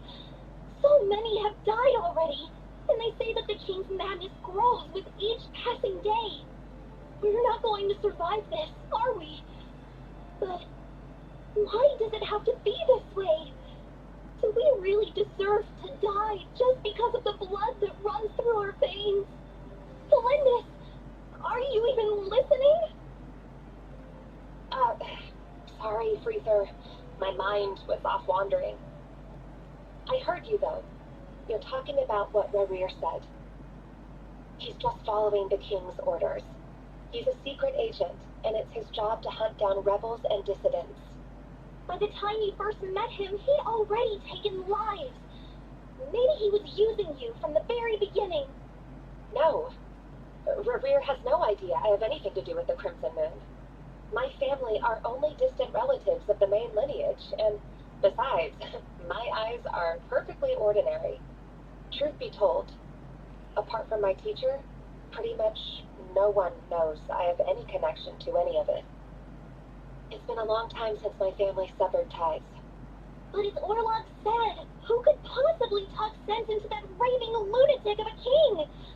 No one. I'll work something out. Trust me, I'm with you all. But for now, you need to keep yourselves hidden. Don't let anyone find you, anyone at all. Don't forget that Rarir is an Eclipse operative. You need to be extra careful when he's around. And when I am too. For now, don't come looking for me. And if anything happens to me, just act like we've never met. If even you can't escape this, what hope do the rest of us have? But after all this time together, surely he wouldn't lay a hand on you. I won't speak in his defense, nor can I give you a clear answer to that question. But I'll do everything I can to put an end to this. Here, hold on to this. If an opportunity to escape presents itself, take it. You'll be glad you took some spare change. You call that change? But what about you? I've got a job, and there's still money coming in. But you can't go anywhere right now. Please think about yourself for once.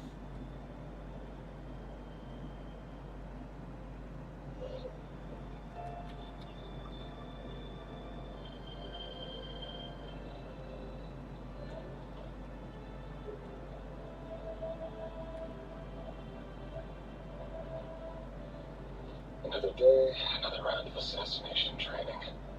Training ground is just beyond this hidden passageway. When you're killing a person, doesn't it bother you when you end up dying?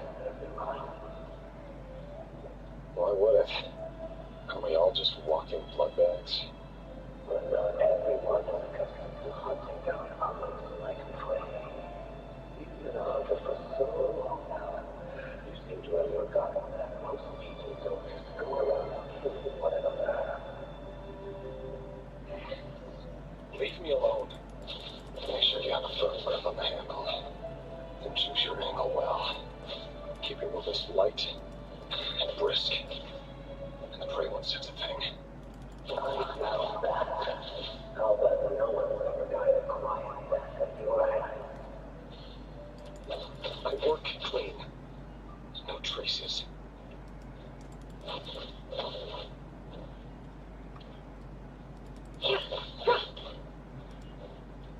That doesn't make it over this one for one though. The king is in power right now. What if something doesn't? It won't happen. This man, knows that power. From the beginning, you only had to take other hands to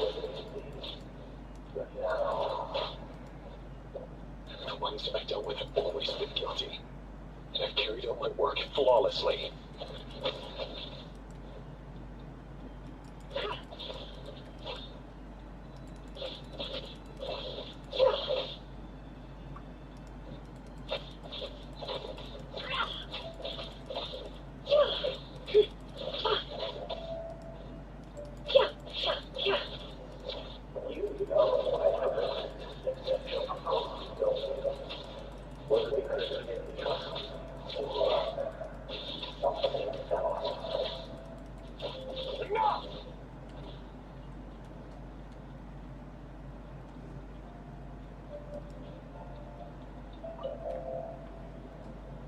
Belinda, do you still remember Orlog?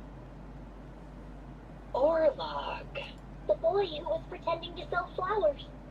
You spoke for quite a while, didn't you? Yes, we did. What about him? He was arrested 2 days ago. Chances are he's already dead. He... I just don't get it. After everything he's done, why do you still stand by him? Or does it mean nothing to you that people keep dying? No, that's not... Just hear me out. I need to go now, Belinda. They're looking for us. You take care too. If you ever need a place to hide, come find us.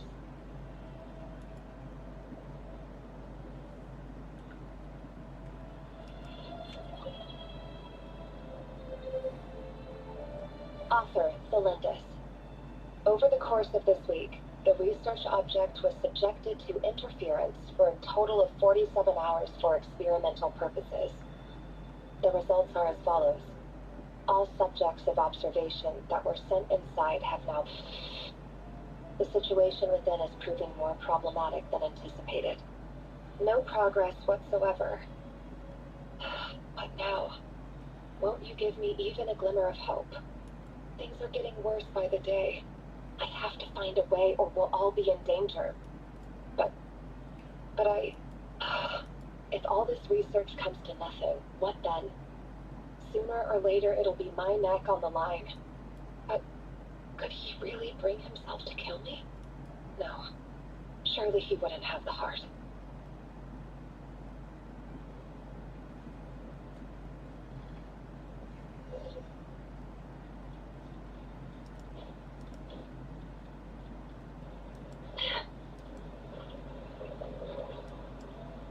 Why won't you just let us go? We don't even know each other. All we want is to live ordinary, peaceful lives. You want to live.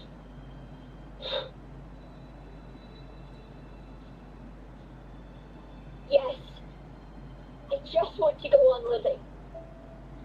Is that really such an unforgivable crime?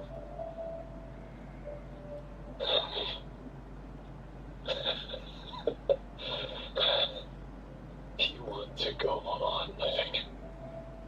I want you to keep living too.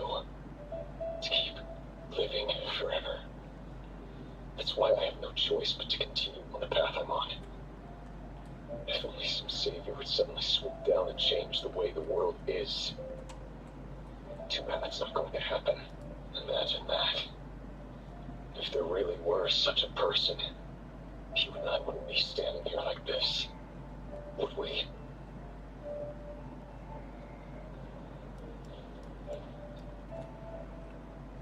Today's files are in.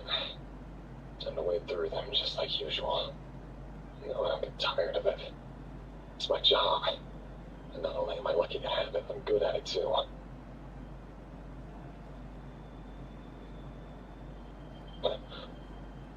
Wait. That's... Flindus?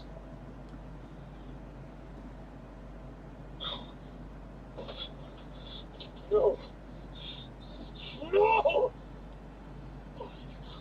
Why? Did you bear no mark of the Crimson Moon? How could you possibly have anything to do with them? You cannot be. My diluted bloodline. concealed. I see it now. You've been living in the shadows just like me. What a fool I've been. Numbing myself with talk of justice. Even imagining my friends would back me up. But yet and soon. Finster King, how far are you going to take this? From the direct bloodline to secondary offshoots? And then what? Today it's the descendants of the Crimson Moon. Who will it be tomorrow? Will you not rest until everyone down here is dead? No. This cannot go on. This is where it ends.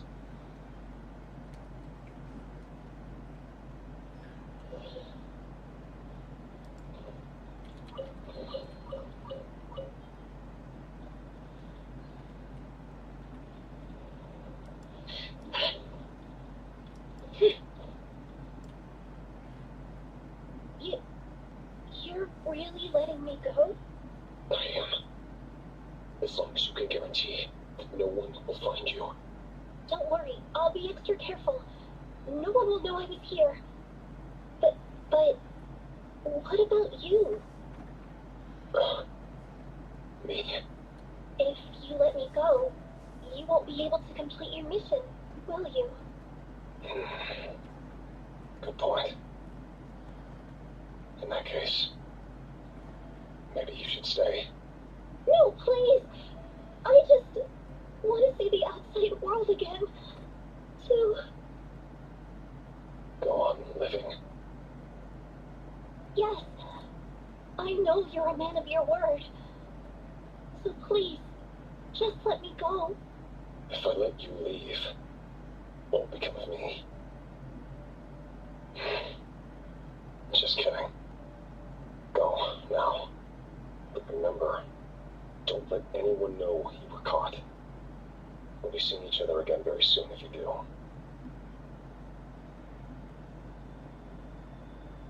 Even shadows in the dark must lead by a code. You can't save everyone. You've been whispering in my ear for days now, Venevalnir. What are you trying to do? Break me down? I only say this because you long for an answer to your problems. Let her go, River, and you risk losing everything. I will not abandon Thelindis. Then you'll need a little more vigilance and a lot more power. The world is changing. Keep your eyes peeled for the moment of opportunity. And that voice used to be so unclear. But now I know exactly whose it is. It's Venevalnir. He won't tell me how to actually resolve any of this, but he keeps trying to manipulate me like a puppet. What's his game here? Tell me then. What will this moment of opportunity look like? And no answer. He's like a ghost. Always disturbing me when I'm on edge, but never answering when I need him most. So, the Eclipse Dynasty was purging. Well, massacring the descendants of the Crimson Moon. And it seems like it was all connected to the Finster King's research. The King's obsession with abyssal power left the future of Conria hanging in the balance. No wonder every aspect of Rare's life was so unstable. And it looks like this Thelindis, Rare's would-be fiancée, herself belonged to a sub-branch of the Crimson Moon Dynasty's descendants.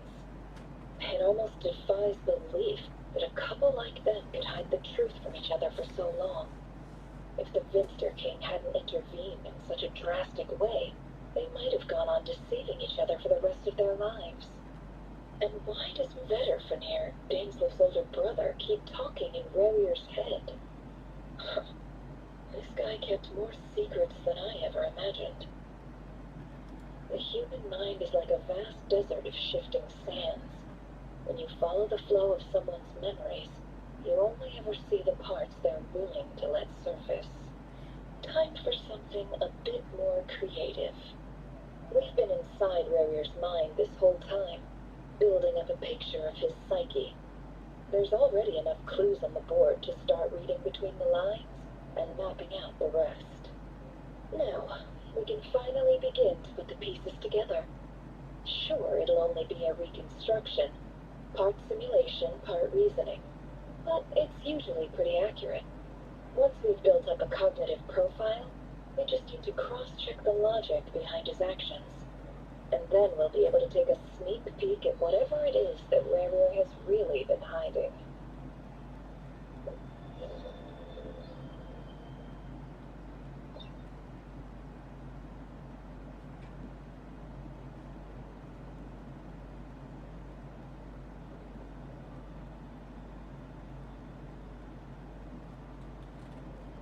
Rarer, are you there?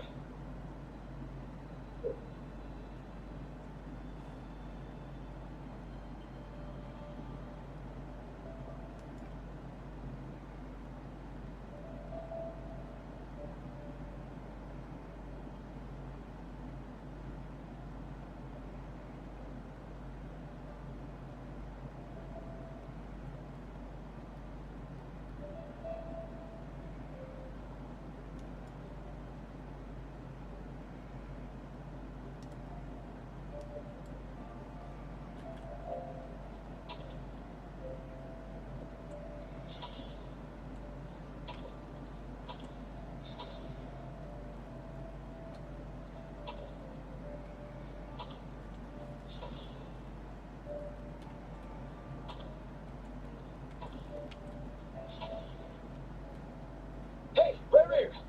Come out, it's urgent! Dane? What's wrong? Quick, come with me. I'll explain everything once we've met up with the others. Okay, I'll come. But Belindis is still over at the Universitas. I'll need to leave her a note. All right then, but make it quick. I've never seen Dane so worked up before. Whatever this is, it must be big trouble.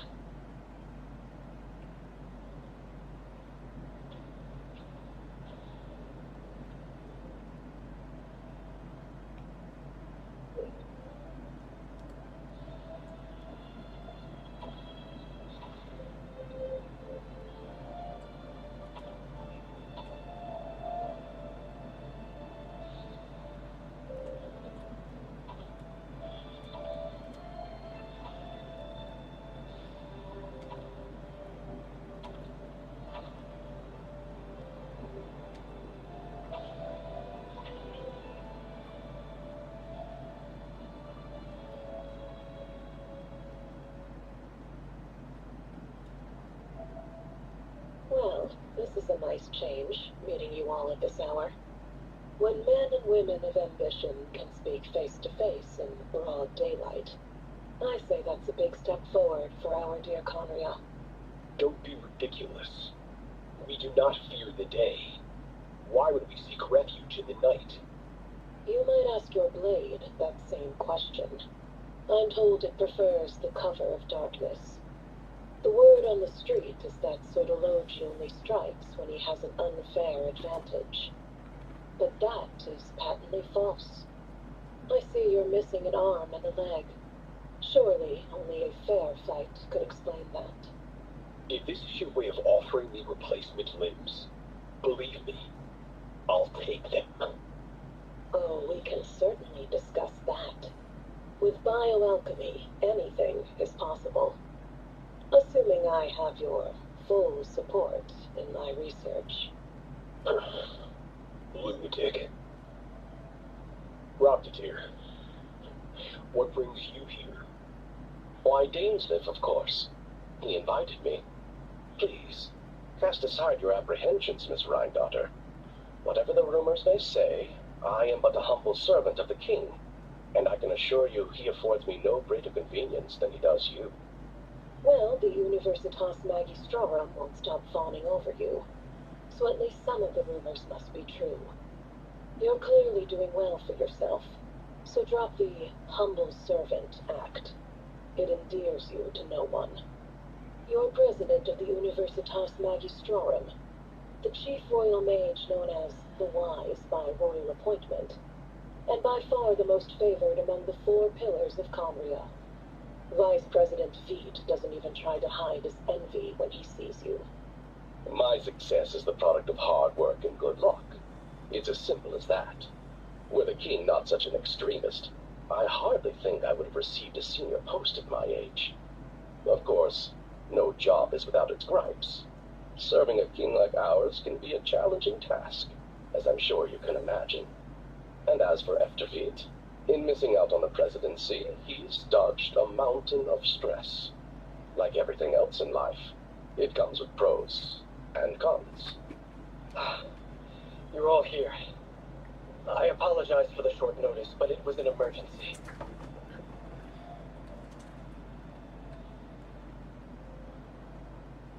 You must be Rorir. Mr. Sertologi. Yes, I handled your case file during your sentencing. Nothing personal, of course. I'm pleasantly surprised that you remember me. You're clearly a person of substance if you've been invited here. But Dainslev, you better have a very good reason for convening this little gathering. It's my brother, Vedafenir. After he spoke at the court this morning, the king was so infuriated by his words that he had him blinded in both eyes and thrown in prison. Vedafenir in prison. Strange. I thought the king trusted him and Heroptatir more than anyone else in the world. Does this mean the king's circle of trust just got even smaller? It has nothing to do with trust.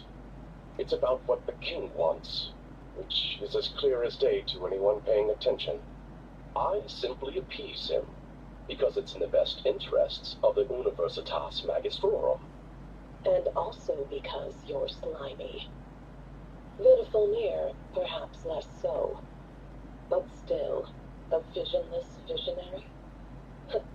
It rather inclines me to think that qualifications are not what get you ahead in Conria. Do you honestly think this is an important discussion to be having right now? Dane, what are you planning to do? Rescue Vedafenir, I assume. Correct. It will mean storming the palace by force. Tonight. I need all of you on my side. That's far too dangerous. And don't forget, Dainslev, you're captain of the Royal Guard. You swore an oath to the throne. You've been planning this for a while, haven't you? I have no desire to commit treason. But whatever critique the king may have of Vedafenir, disfiguring your most loyal subject for putting the best interests of his court and nation first, this is not the conduct of a wise ruler. My blade will force the king to see the error of his ways. So, Vedafenir's prophecy enraged the king. I'm sure it wasn't what he wanted to hear, but if he won't take counsel even from the visionary, that is deeply troubling news. The extent of His Majesty's madness is now all too clear. The question is, how does a man like me get out of this situation unscathed? You have noble ambitions, Dane, but I'm afraid they don't do much for a guy like me. I'm not interested in saving the world. All I want is a letter of pardon. A letter of pardon? For whom? Felindus?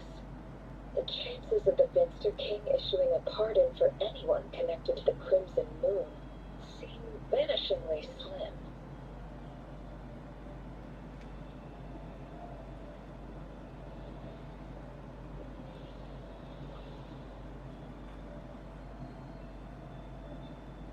This black fog over the board must have some connection to Felindus.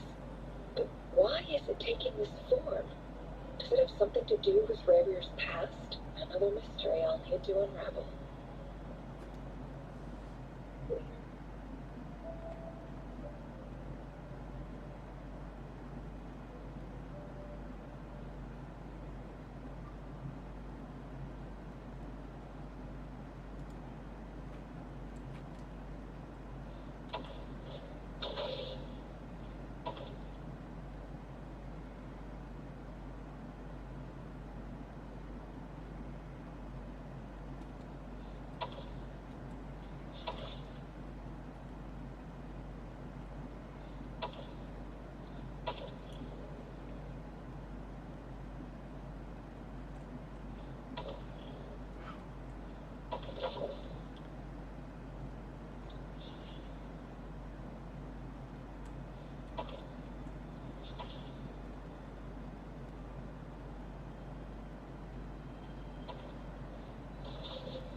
Author Thelindis. Over the course of this week, the research object was subjected to interference for a total of 60 hours for experimental purposes. The results are as follows. Research dating back to the Crimson Moon Dynasty has established 2 points regarding moon marrow. Firstly, its origins have something to do with a god's power. Secondly, it serves as a portal to an as-yet indeterminate location. Moon marrow can thus be defined as a spatial gateway. However, there are a number of hurdles to overcome before we can answer the question of where it leads to. To start with, opening the gateway requires a specific power source, which the relevant literature indicates an enormous amount of power is then required to keep the gate open. Currently, the total power output of our instruments remains in the single digits. To make matters worse, I am now the only staff member remaining in the Moon Marrow Lab. The Universitas Magistrorum recently decided to move most of its personnel into abyssal energy research, which has stymied all Crimson Moon-related projects. This is not a wise move. I have always maintained that placing all our hopes in a single source of power is risky, especially one as poorly understood as this, as well as making ourselves overly reliant on a single resource. We are neglecting other promising technologies. I apologize if this comes across as disrespectful, but as a Moon Marrow researcher, I desperately want to see the world beyond the gateway. If we really made it there one day, what would we find? And how would we go about taming the unknown? My imagination is endlessly fueled by questions such as these.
This is for you. I heard you're gonna leave the city with your parents. Thelindis, did you hear about what happened? I've heard nothing. Revere got back very late last Friday, and he was acting a little unusual, but he slept pretty well, so I'm guessing whatever he did was a good deed. You never saw him, and I don't know what he did. And this conversation never happened. You understand? What if he finds out that you pried into his secrets? Don't be silly. I don't know what secrets he does or doesn't have. All I know is he's just a normal guy who happens to run some errands for the... Are you scared of him? I don't know. The Revere I know doesn't match the person you all describe. Logically, I should be scared of him. And yet, I don't want to lose him.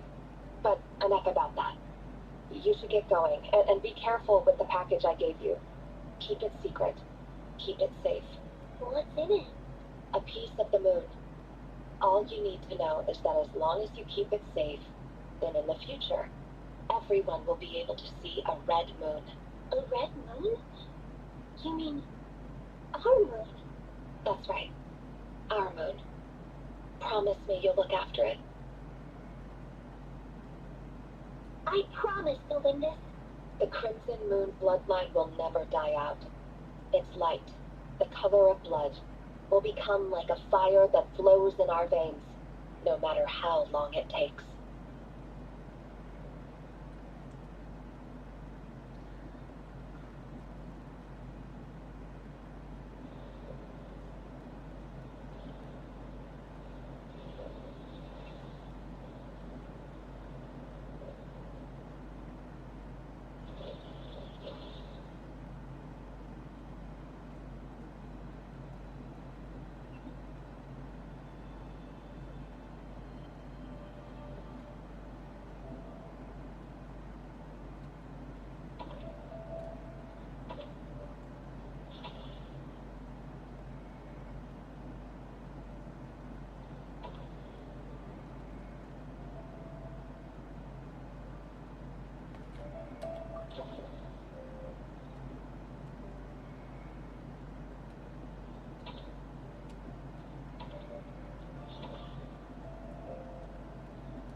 everyone, and stick to the plan.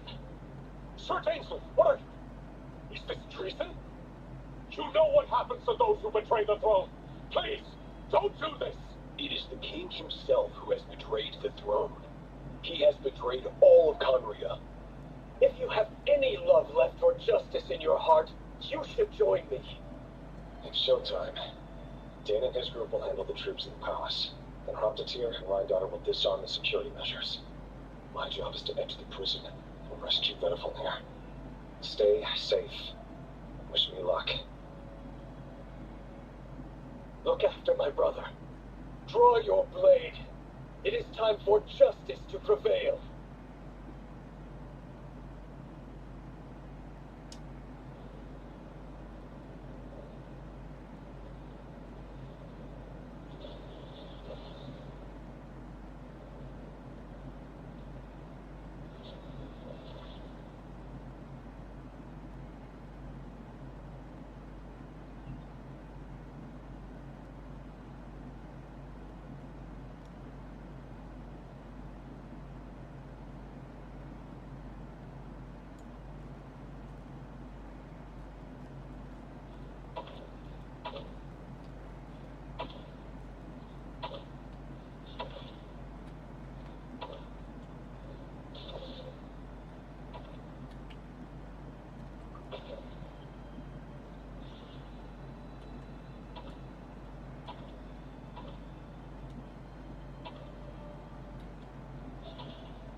This place is filthy.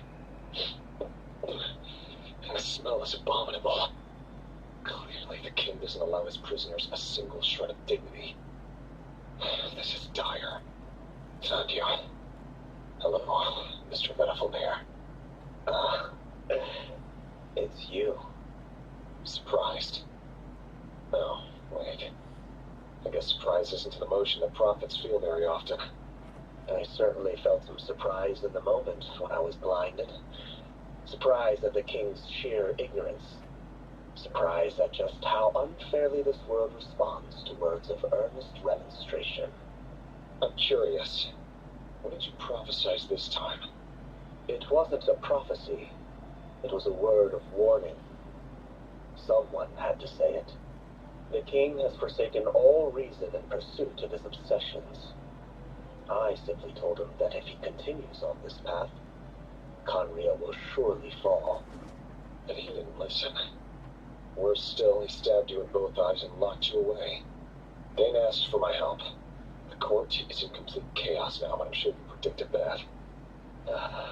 Everything is transpiring as I foresaw. Yet I am powerless to change it. Fate is an immutable force. I can but lament as the inevitable unfolds. I do wonder whether giving a man the power to see the future does nothing more for him than slowly crush his spirits. Forgive my curtness, Vedifalnir, but the king did not suddenly turn on you today. His suspicions have been brewing for a long time. You can't have wisdom beyond the reach of your fellow man without attracting his fear and suspicion. There are things the king does not want to see. So, he doesn't want you having visions of them either. He blinded you because he thought this would make the visions stop. He wasn't entirely wrong. I did indeed lose my power to see the future. Right up until... Until what? Just now. I believe I saw something new. Well, tonight could go a lot of different ways. 5 of us banded together to storm the palace, also we could rescue you. This will go down as the most tumultuous day in Conrad history. I sense hatred in you, but also hope. A desperate hope that with the tyrant deposed, that will be the end of the story. But this is not the end. It is the beginning of a new chapter in a whole new story. There are many men of honor and courage in this world, Rerir. But you are not one of them. You're not here for justice, are you? You're here for yourself. Is that a dagger? Interesting. Why not the polearm? It was always your weapon of choice. With your abilities, I don't doubt that you were able to recover some of your sight. But I also doubt that you want to make an enemy of me right now. Of course not. We're on the same side, aren't we? We could be. But I need you to be honest with me, Vedafilnir. At this point, you're my only hope for the future. You mean your future? With your beloved, Felindus? Yes. And I know there are bigger things at stake here. The dynasty, the nation, and maybe the entire world. But forgive me, I care first and foremost about myself. I can't abandon the one I love to save myself. I just can't do it. But you see a broader picture of the future than I. You see the solutions to the biggest problems of our age. So tell me, what is my solution? What's the answer? In matters of fate, answers are either right or wrong. What will be and what will not. Maybe you are willing to pay a certain price in the pursuit of happiness, but unfortunately, fate does not negotiate. That is the cruelest thing about fate. It is unmoved by your sacrifices. That can't be true. I know it's your voice that I keep hearing in my head, urging me to see how the world is changing, to seek power so I can protect the things I love. You show me disaster, but you won't show me how to avoid it. Why? Why are you doing all this? My voice. In your head.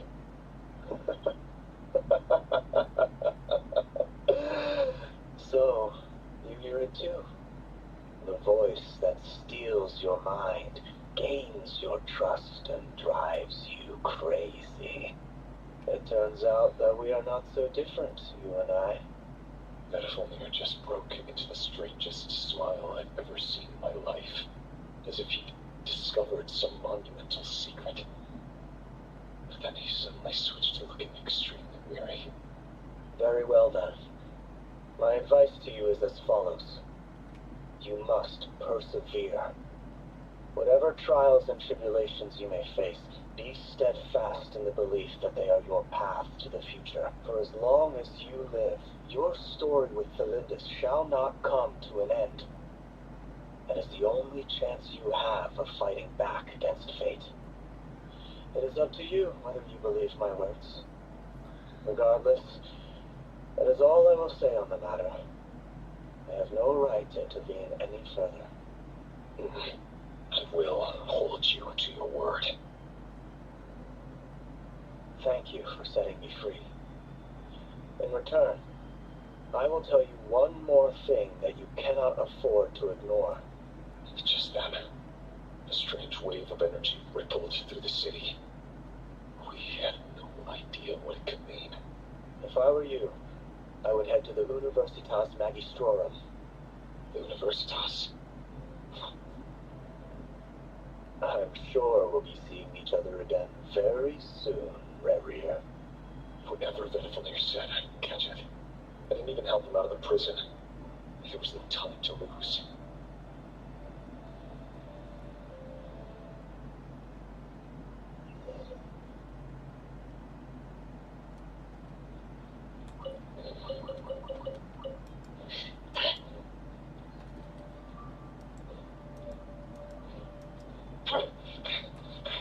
Monsters?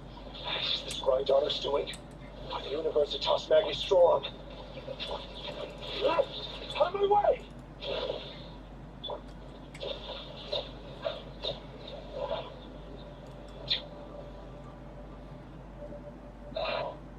The Universitas. That reminds me of a rumor I once heard. Allegedly, the king studied secret mechanisms in the palace and around the city. No one knows where they are or what kind of power they hold. But if they were ever going to activate, it would probably be on a night like tonight. Help! Help! Hold on! Don't let them anywhere near you! Save me! I can't! Ah! That sounded like an explosion. So the rumor is true. The king really went through with it. What other means does the king have at his disposal? They must run on power from the Abyss. And given its major center of Abyss research, anyone over at the Universitas will be in grave danger. I have to hurry.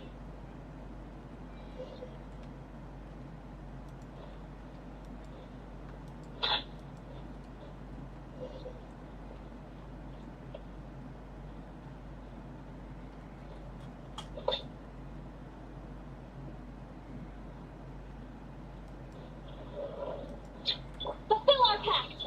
Let the mountain's veins boil! Bow your head.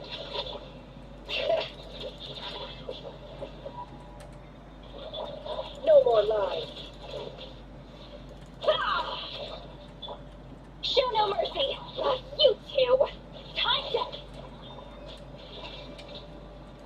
Be sanctified.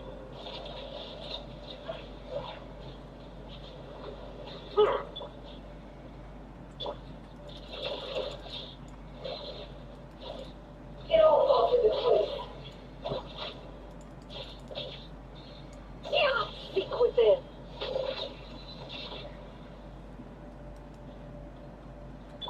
Silence! Letting Craig's names echo! Get to work! Pyroclastic surge! Settle down!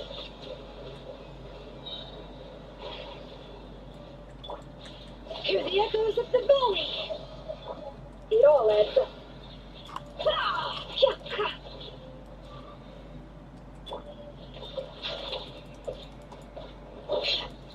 Can't hide the truth. Yeah. The mystery unravels. The tides beckon. Light it up! Fulfill our pact!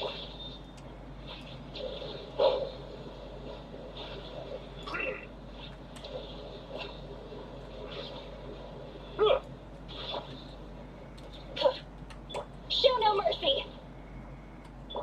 Burn it down! Silence!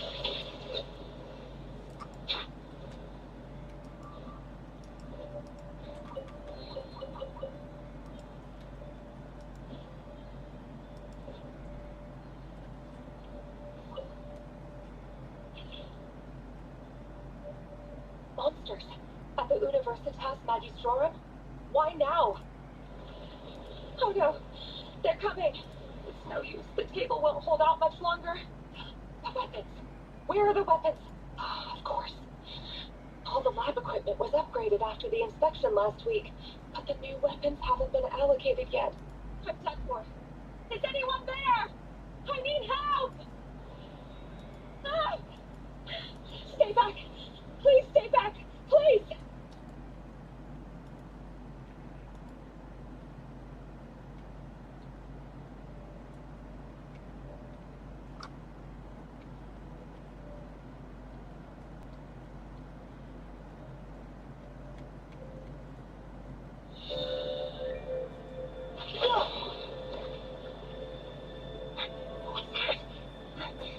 Red Rear.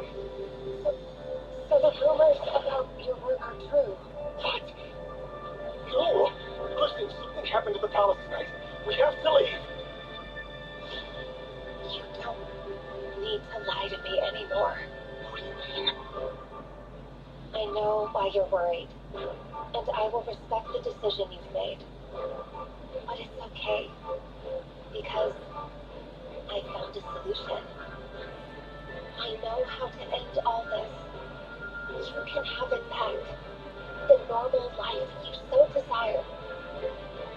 But until then, I'm afraid our wedding will have to wait. Just... Don't do it! Belinda! Belinda!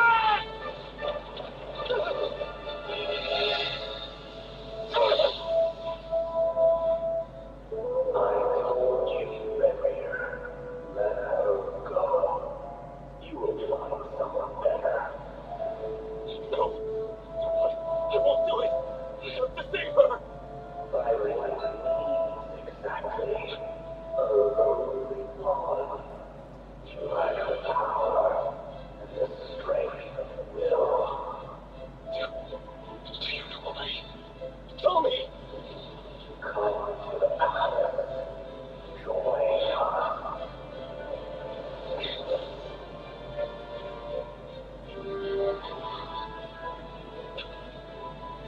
Rarian. Thank goodness, wait. Henceforth, take your share. You made it. Not you too.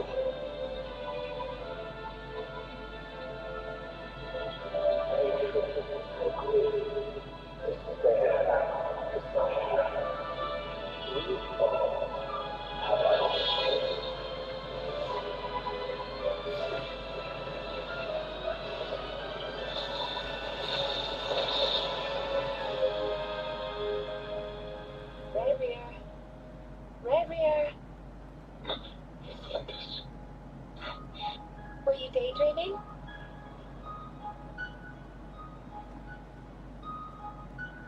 You still remember, Rarier? That question you asked me a couple of weeks ago? Oh. The proposal. Yeah. I'm wondering, where do you think would be a good place to discuss it? Maybe in the garden? Or were you thinking a fancy restaurant? That's your choice.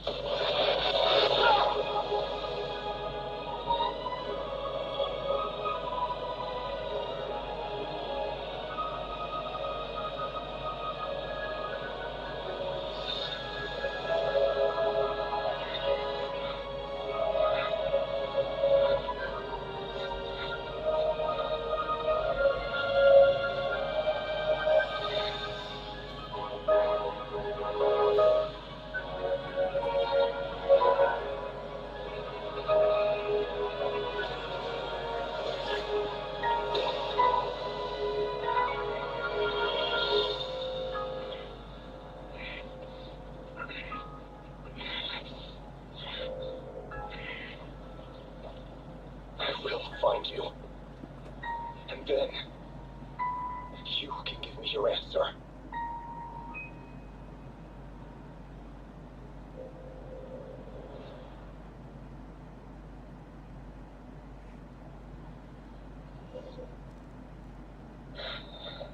So that's how the Raker of Solnari was born. A monster created by circumstance is a monster all the same. Viewing other people's thoughts for too long can get uncomfortable. Right now, I'm feeling a strong sense of loathing. In a nutshell, the story of Conria is what happens when the truth falls by the wayside. Everyone tells little white lies, and before long, you have a huge pack of lies that destroys everything. Time to get back. His past is filled with sorrow, but the tale of any fallen civilization is one of endless tragedy. Cruel as it may be, that was Conria's fate.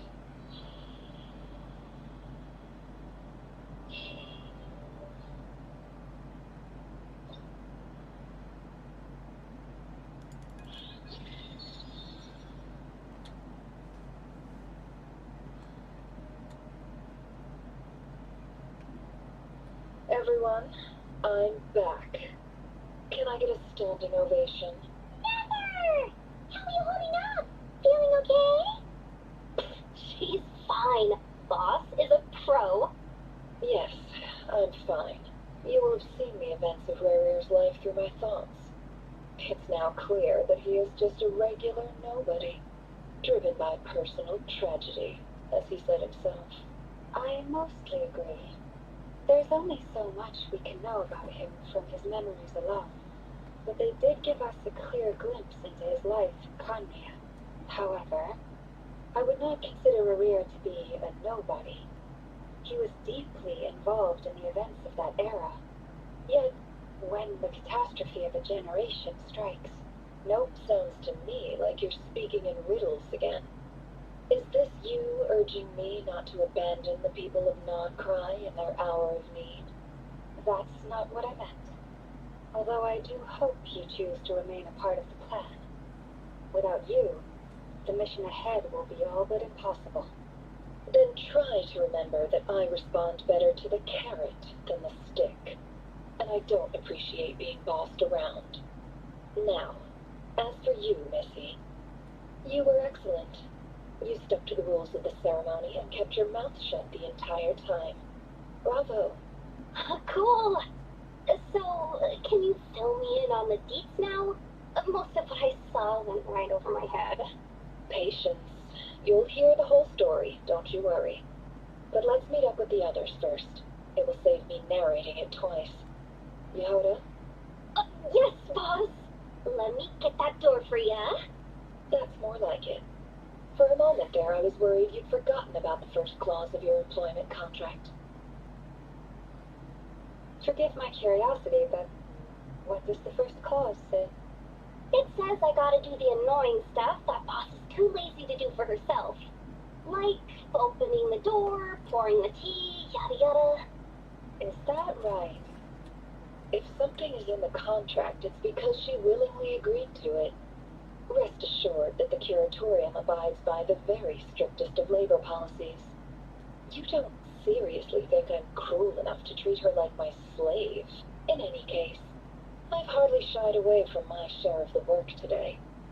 Hope I don't catch Flintz and Varga lounging about in their chairs, enjoying a leisurely cup of tea. There's nothing I dislike more than other people enjoying themselves while I'm hard at work.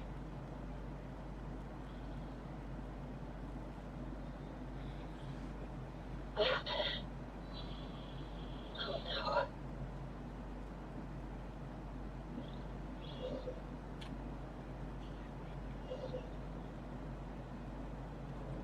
Sorry to disturb you, but we seem to have run into some trouble. Evidently so. Don't worry, I'm not about to leave you to fend for yourselves. I'm not that kind of boss. And it would go against the Curatorium's labor policy. I'm sorry. What did you hear me say? I wasn't talking about labor policy. Wait. How long have I been standing here? Not long. You just appeared by the door a moment ago. Boss, what's wrong? You look like you've seen a ghost. We've been tricked. We never left at all. Somehow I hallucinated that whole scene back inside the office. Hallucinated? But how? How indeed. This place should heed my will alone. All thoughts and actions that occur in here are just a result of pawns moving across the chessboard in a carefully calculated manner. And nobody has access to this chess set but me. So you control everything in here? More or less. But yes, it's a special technique of mine. Has anything like this ever happened before? Only once. It was the first time I used the chess set. Is there any similarity between what happened then and what's happening now? I suppose my thoughts are a little turbulent, which was also the case my first time. Is there anything I can do to help? The first clause of your contract clearly states that I only need your help with things that I'm too lazy to do myself. Meaning you're not feeling lazy right now? Meaning this is not something Yehoda can help with. The chess set is a personal treasure that I alone understand. I must be the one to find our way out of here. Boss, it's fine. Really. Let me do something useful. Oh, listen to you. Whatever would I do without you, Yehoda? What? Really? Yes, really. Where would I ever find another employee as obedient and servile as you? God forbid anything ever happens to you. Oh, okay. Well, anyway, I was thinking of fetching some water. There's gotta be a source around here somewhere. I suggest everyone finds someplace comfortable to take a rest. We gotta conserve our energy. Even though all this chess malarkey doesn't exist in a physical sense, mentally speaking, it's all real. And so is our tiredness and fatigue. You don't want to dismiss mental fatigue. Just because it isn't physical doesn't mean it's any less serious. But anyway, I got your backs, so don't worry about a thing. Don't I have the best employees? Jealous much? If we can find a suitable time, I'd love to borrow Yehoda for a day to help out at Frost and the Scions. Would you be amenable to that, Boss Nefer? Oh, Lama, have I ever told you just how pretty you are? Beauty runs from the tips of your antlers to the depths of your imagination. Time to rally, everyone. Follow me. As we continue our journey, the same rules will apply. That means stay focused and no talking no matter what we encounter. And don't disturb the chess pieces. You have my word that I will get us all out of here.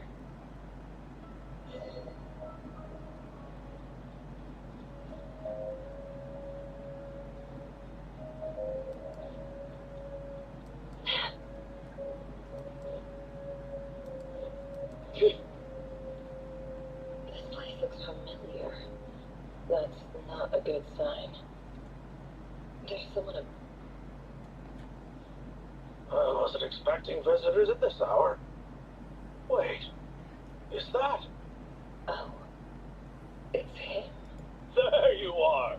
Sinue's been looking for you all day. I think he has some news for you. Oh yeah? What were you doing just now, Uncle Reginue? Hiding away some more loose change? I know I saw some more. What do you mean loose change? Oh, come on, I'm too old for this. Just pretend you saw nothing.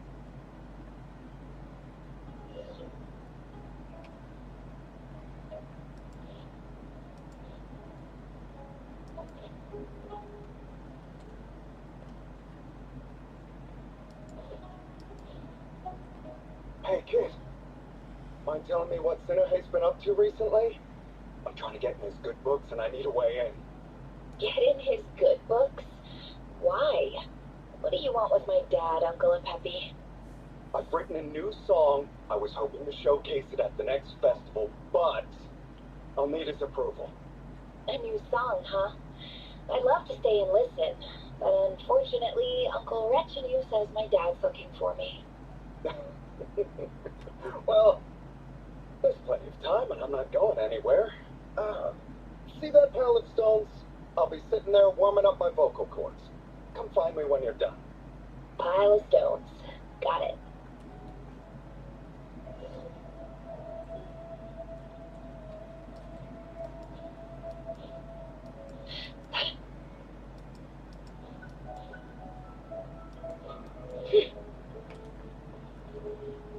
Hi, Dad. Uncle Retinue said you were looking for me. Ah, there's my little princess. If you'd gotten back just a little sooner, you could have shared the spoils of war with me. Spoils of war? Who were you fighting against, Dad? It was just a figure of speech. The aftermath of a sandstorm is no time to be waging war. I was talking about our war against thirst. I went out to fix our water supply problem, and now I'm back. Which means... We have a well again. That's right. I found a new one and brought back as much water as I could carry. It should last us for a good while. If it wasn't for these blasted sandstorms, our wells wouldn't be caving in. You wouldn't be spending all your time out searching for new water sources. As the chief of our tribe, I'm supposed to be leading us out of hardship and poverty, but to better things. You know how prosperous our ancestors were. I've told you all the stories. And look at us now, squeezed into these hovels. No one would choose this if it wasn't for the endless wars over the years. But things are looking up. I started working with some folks from the academia a few months back. They gave me some contacts in return for my assistance in the desert. So you're the academia's helper now? Special ambassador, they call it. Think of it as a partnership. It's nothing bad, okay? We've been isolated here in the desert for too long. Seeking opportunities elsewhere is the best thing for us, and the fastest way to progress. So, do you get anything good out of being a special ambassador? Of course. My luck's improving all the time. One day, I swear I'm gonna lead us out of this place. We'll find somewhere new. Somewhere better.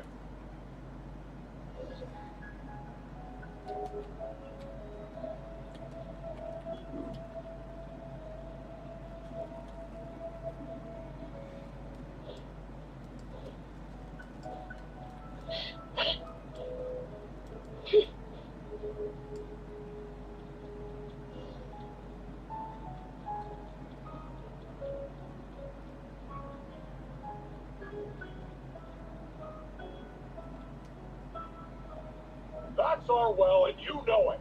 You stole from us. Well, you've gone from chief to thief, and now you have to face the consequences.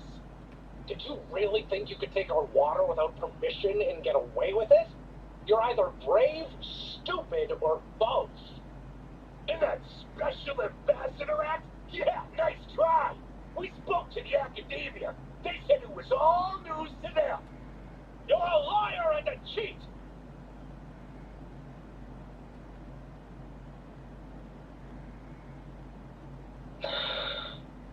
I heard Yehuda gasp, but I don't blame her. Most people are terrified by the sight of blood. Corpses strewn across the ground. The wounds are clearly from scimitars and daggers. The desert dwellers' weapons of choice.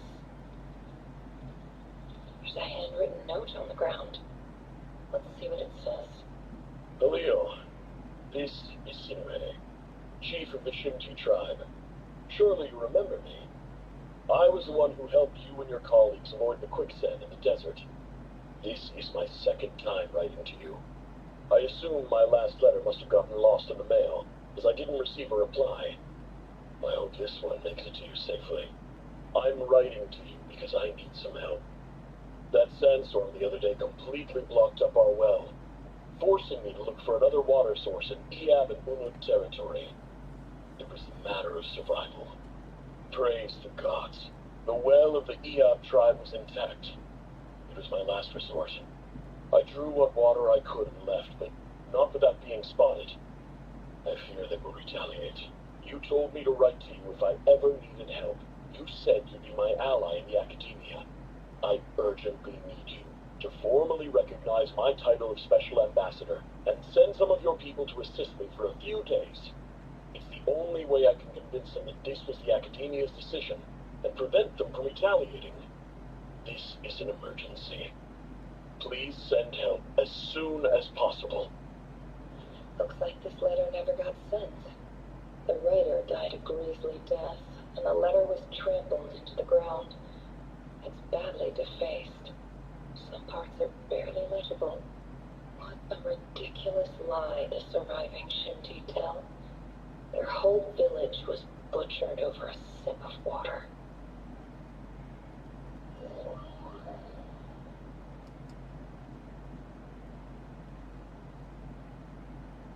Officer, welcome. Welcome to our humble village.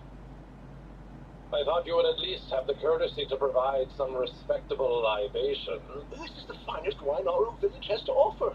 I promise.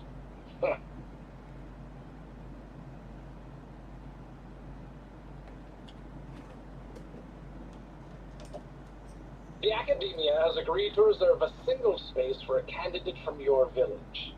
But I remain skeptical of this entire endeavor. I highly doubt anyone in this desert possesses serious academic potential. Please, have faith. If not in us, then in our God. The child we found shows great promise. I beg you, take her away from this place. Give her a chance. Don't let her talent go to waste. I don't recognize her. New arrival? She showed up here a few days ago and we took her in. She's a really bright kid. Please help. I'm begging you. So, where are you from? Nowhere special. Just a sand dune. What about the rest of your family? How many of you are there? Just the one. It's only you? Correct. So, no brothers, no sisters, no mother or father? Any who have slept on a bed of sand, I call my brothers and my sisters. Apart from that, I have no family. All right. Get over here. Sign your name on the form.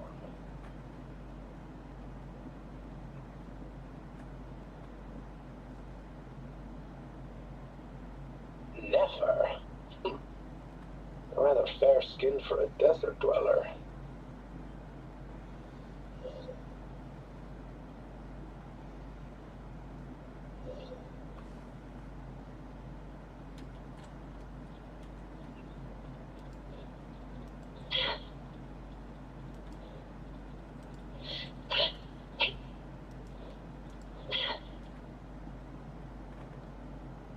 Nefer, this term's assignments have been issued already.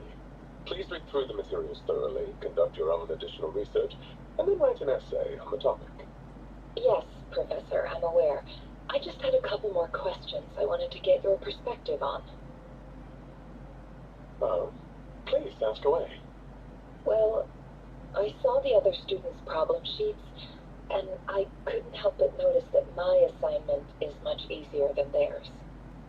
Do you really think I'm a weak student? A weak student? Goodness, no. Quite the opposite. You have a sharp mind. Almost too sharp. I think what you're saying is a weak student wouldn't have noticed the discrepancy, and if they did, they certainly wouldn't complain about the lighter workload. You see, sharp as they come. You see things the way they are, and I'm sure you know why they're like that. Because of where I come from. Because I'm different. I'm sorry, Nefer. I don't like it any more than you do. It's just... Anyway, you said you had a couple of questions. What's the other one? I wanted to check. If someone sent me a letter to the academia, where do I go to collect it? Ah, your family wrote to you. As long as they put your name on the envelope, someone should hand it right to you.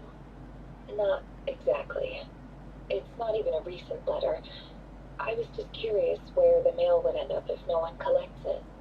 The House of Dana, I expect. I know there's a box for unclaimed mail somewhere in there, probably sitting on a shelf. Whatever you're looking for, that'd be the place to start. Okay, got it. Thank you, Professor. Oh, don't mention it. Honestly, I feel like I failed you. I'm supposed to be your teacher, but I haven't taught you anything. Hey, don't say that. You're a great teacher, and you do your best for all your students. But the rules are the rules. You're not allowed to teach students like me. It's not just the academia either. The whole world bends over backwards for the successful and leaves the losers to suffer and die. Oh, my dear child. Don't tell me you've given up on life already. I haven't. I just think that if you want to make it in this world, you have to find a way to become successful.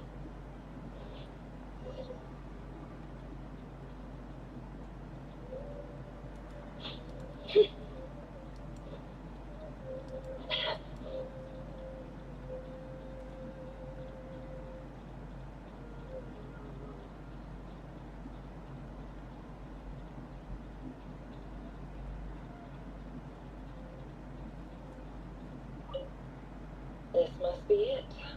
A big cardboard box full of unclaimed mail.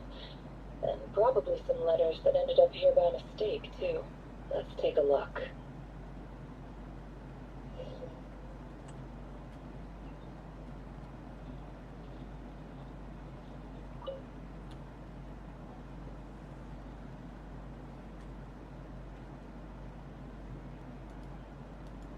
A dilapidation survey from Port Ormos.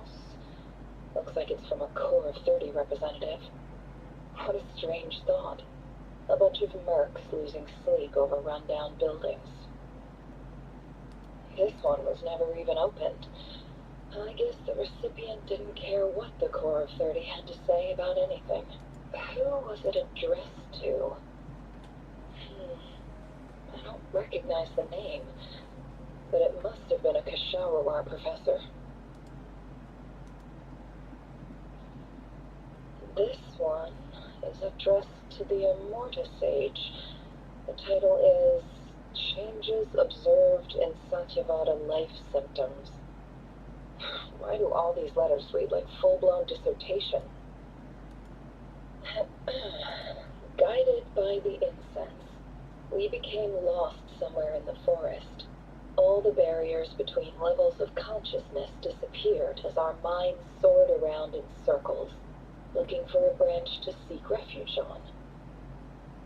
In clinical terms, these symptoms fit the description of incense poisoning. The Immorta Darshan strictly prohibits the use of hallucinogens. So small, the note says, the sender authored this letter while under the influence of mushrooms. I would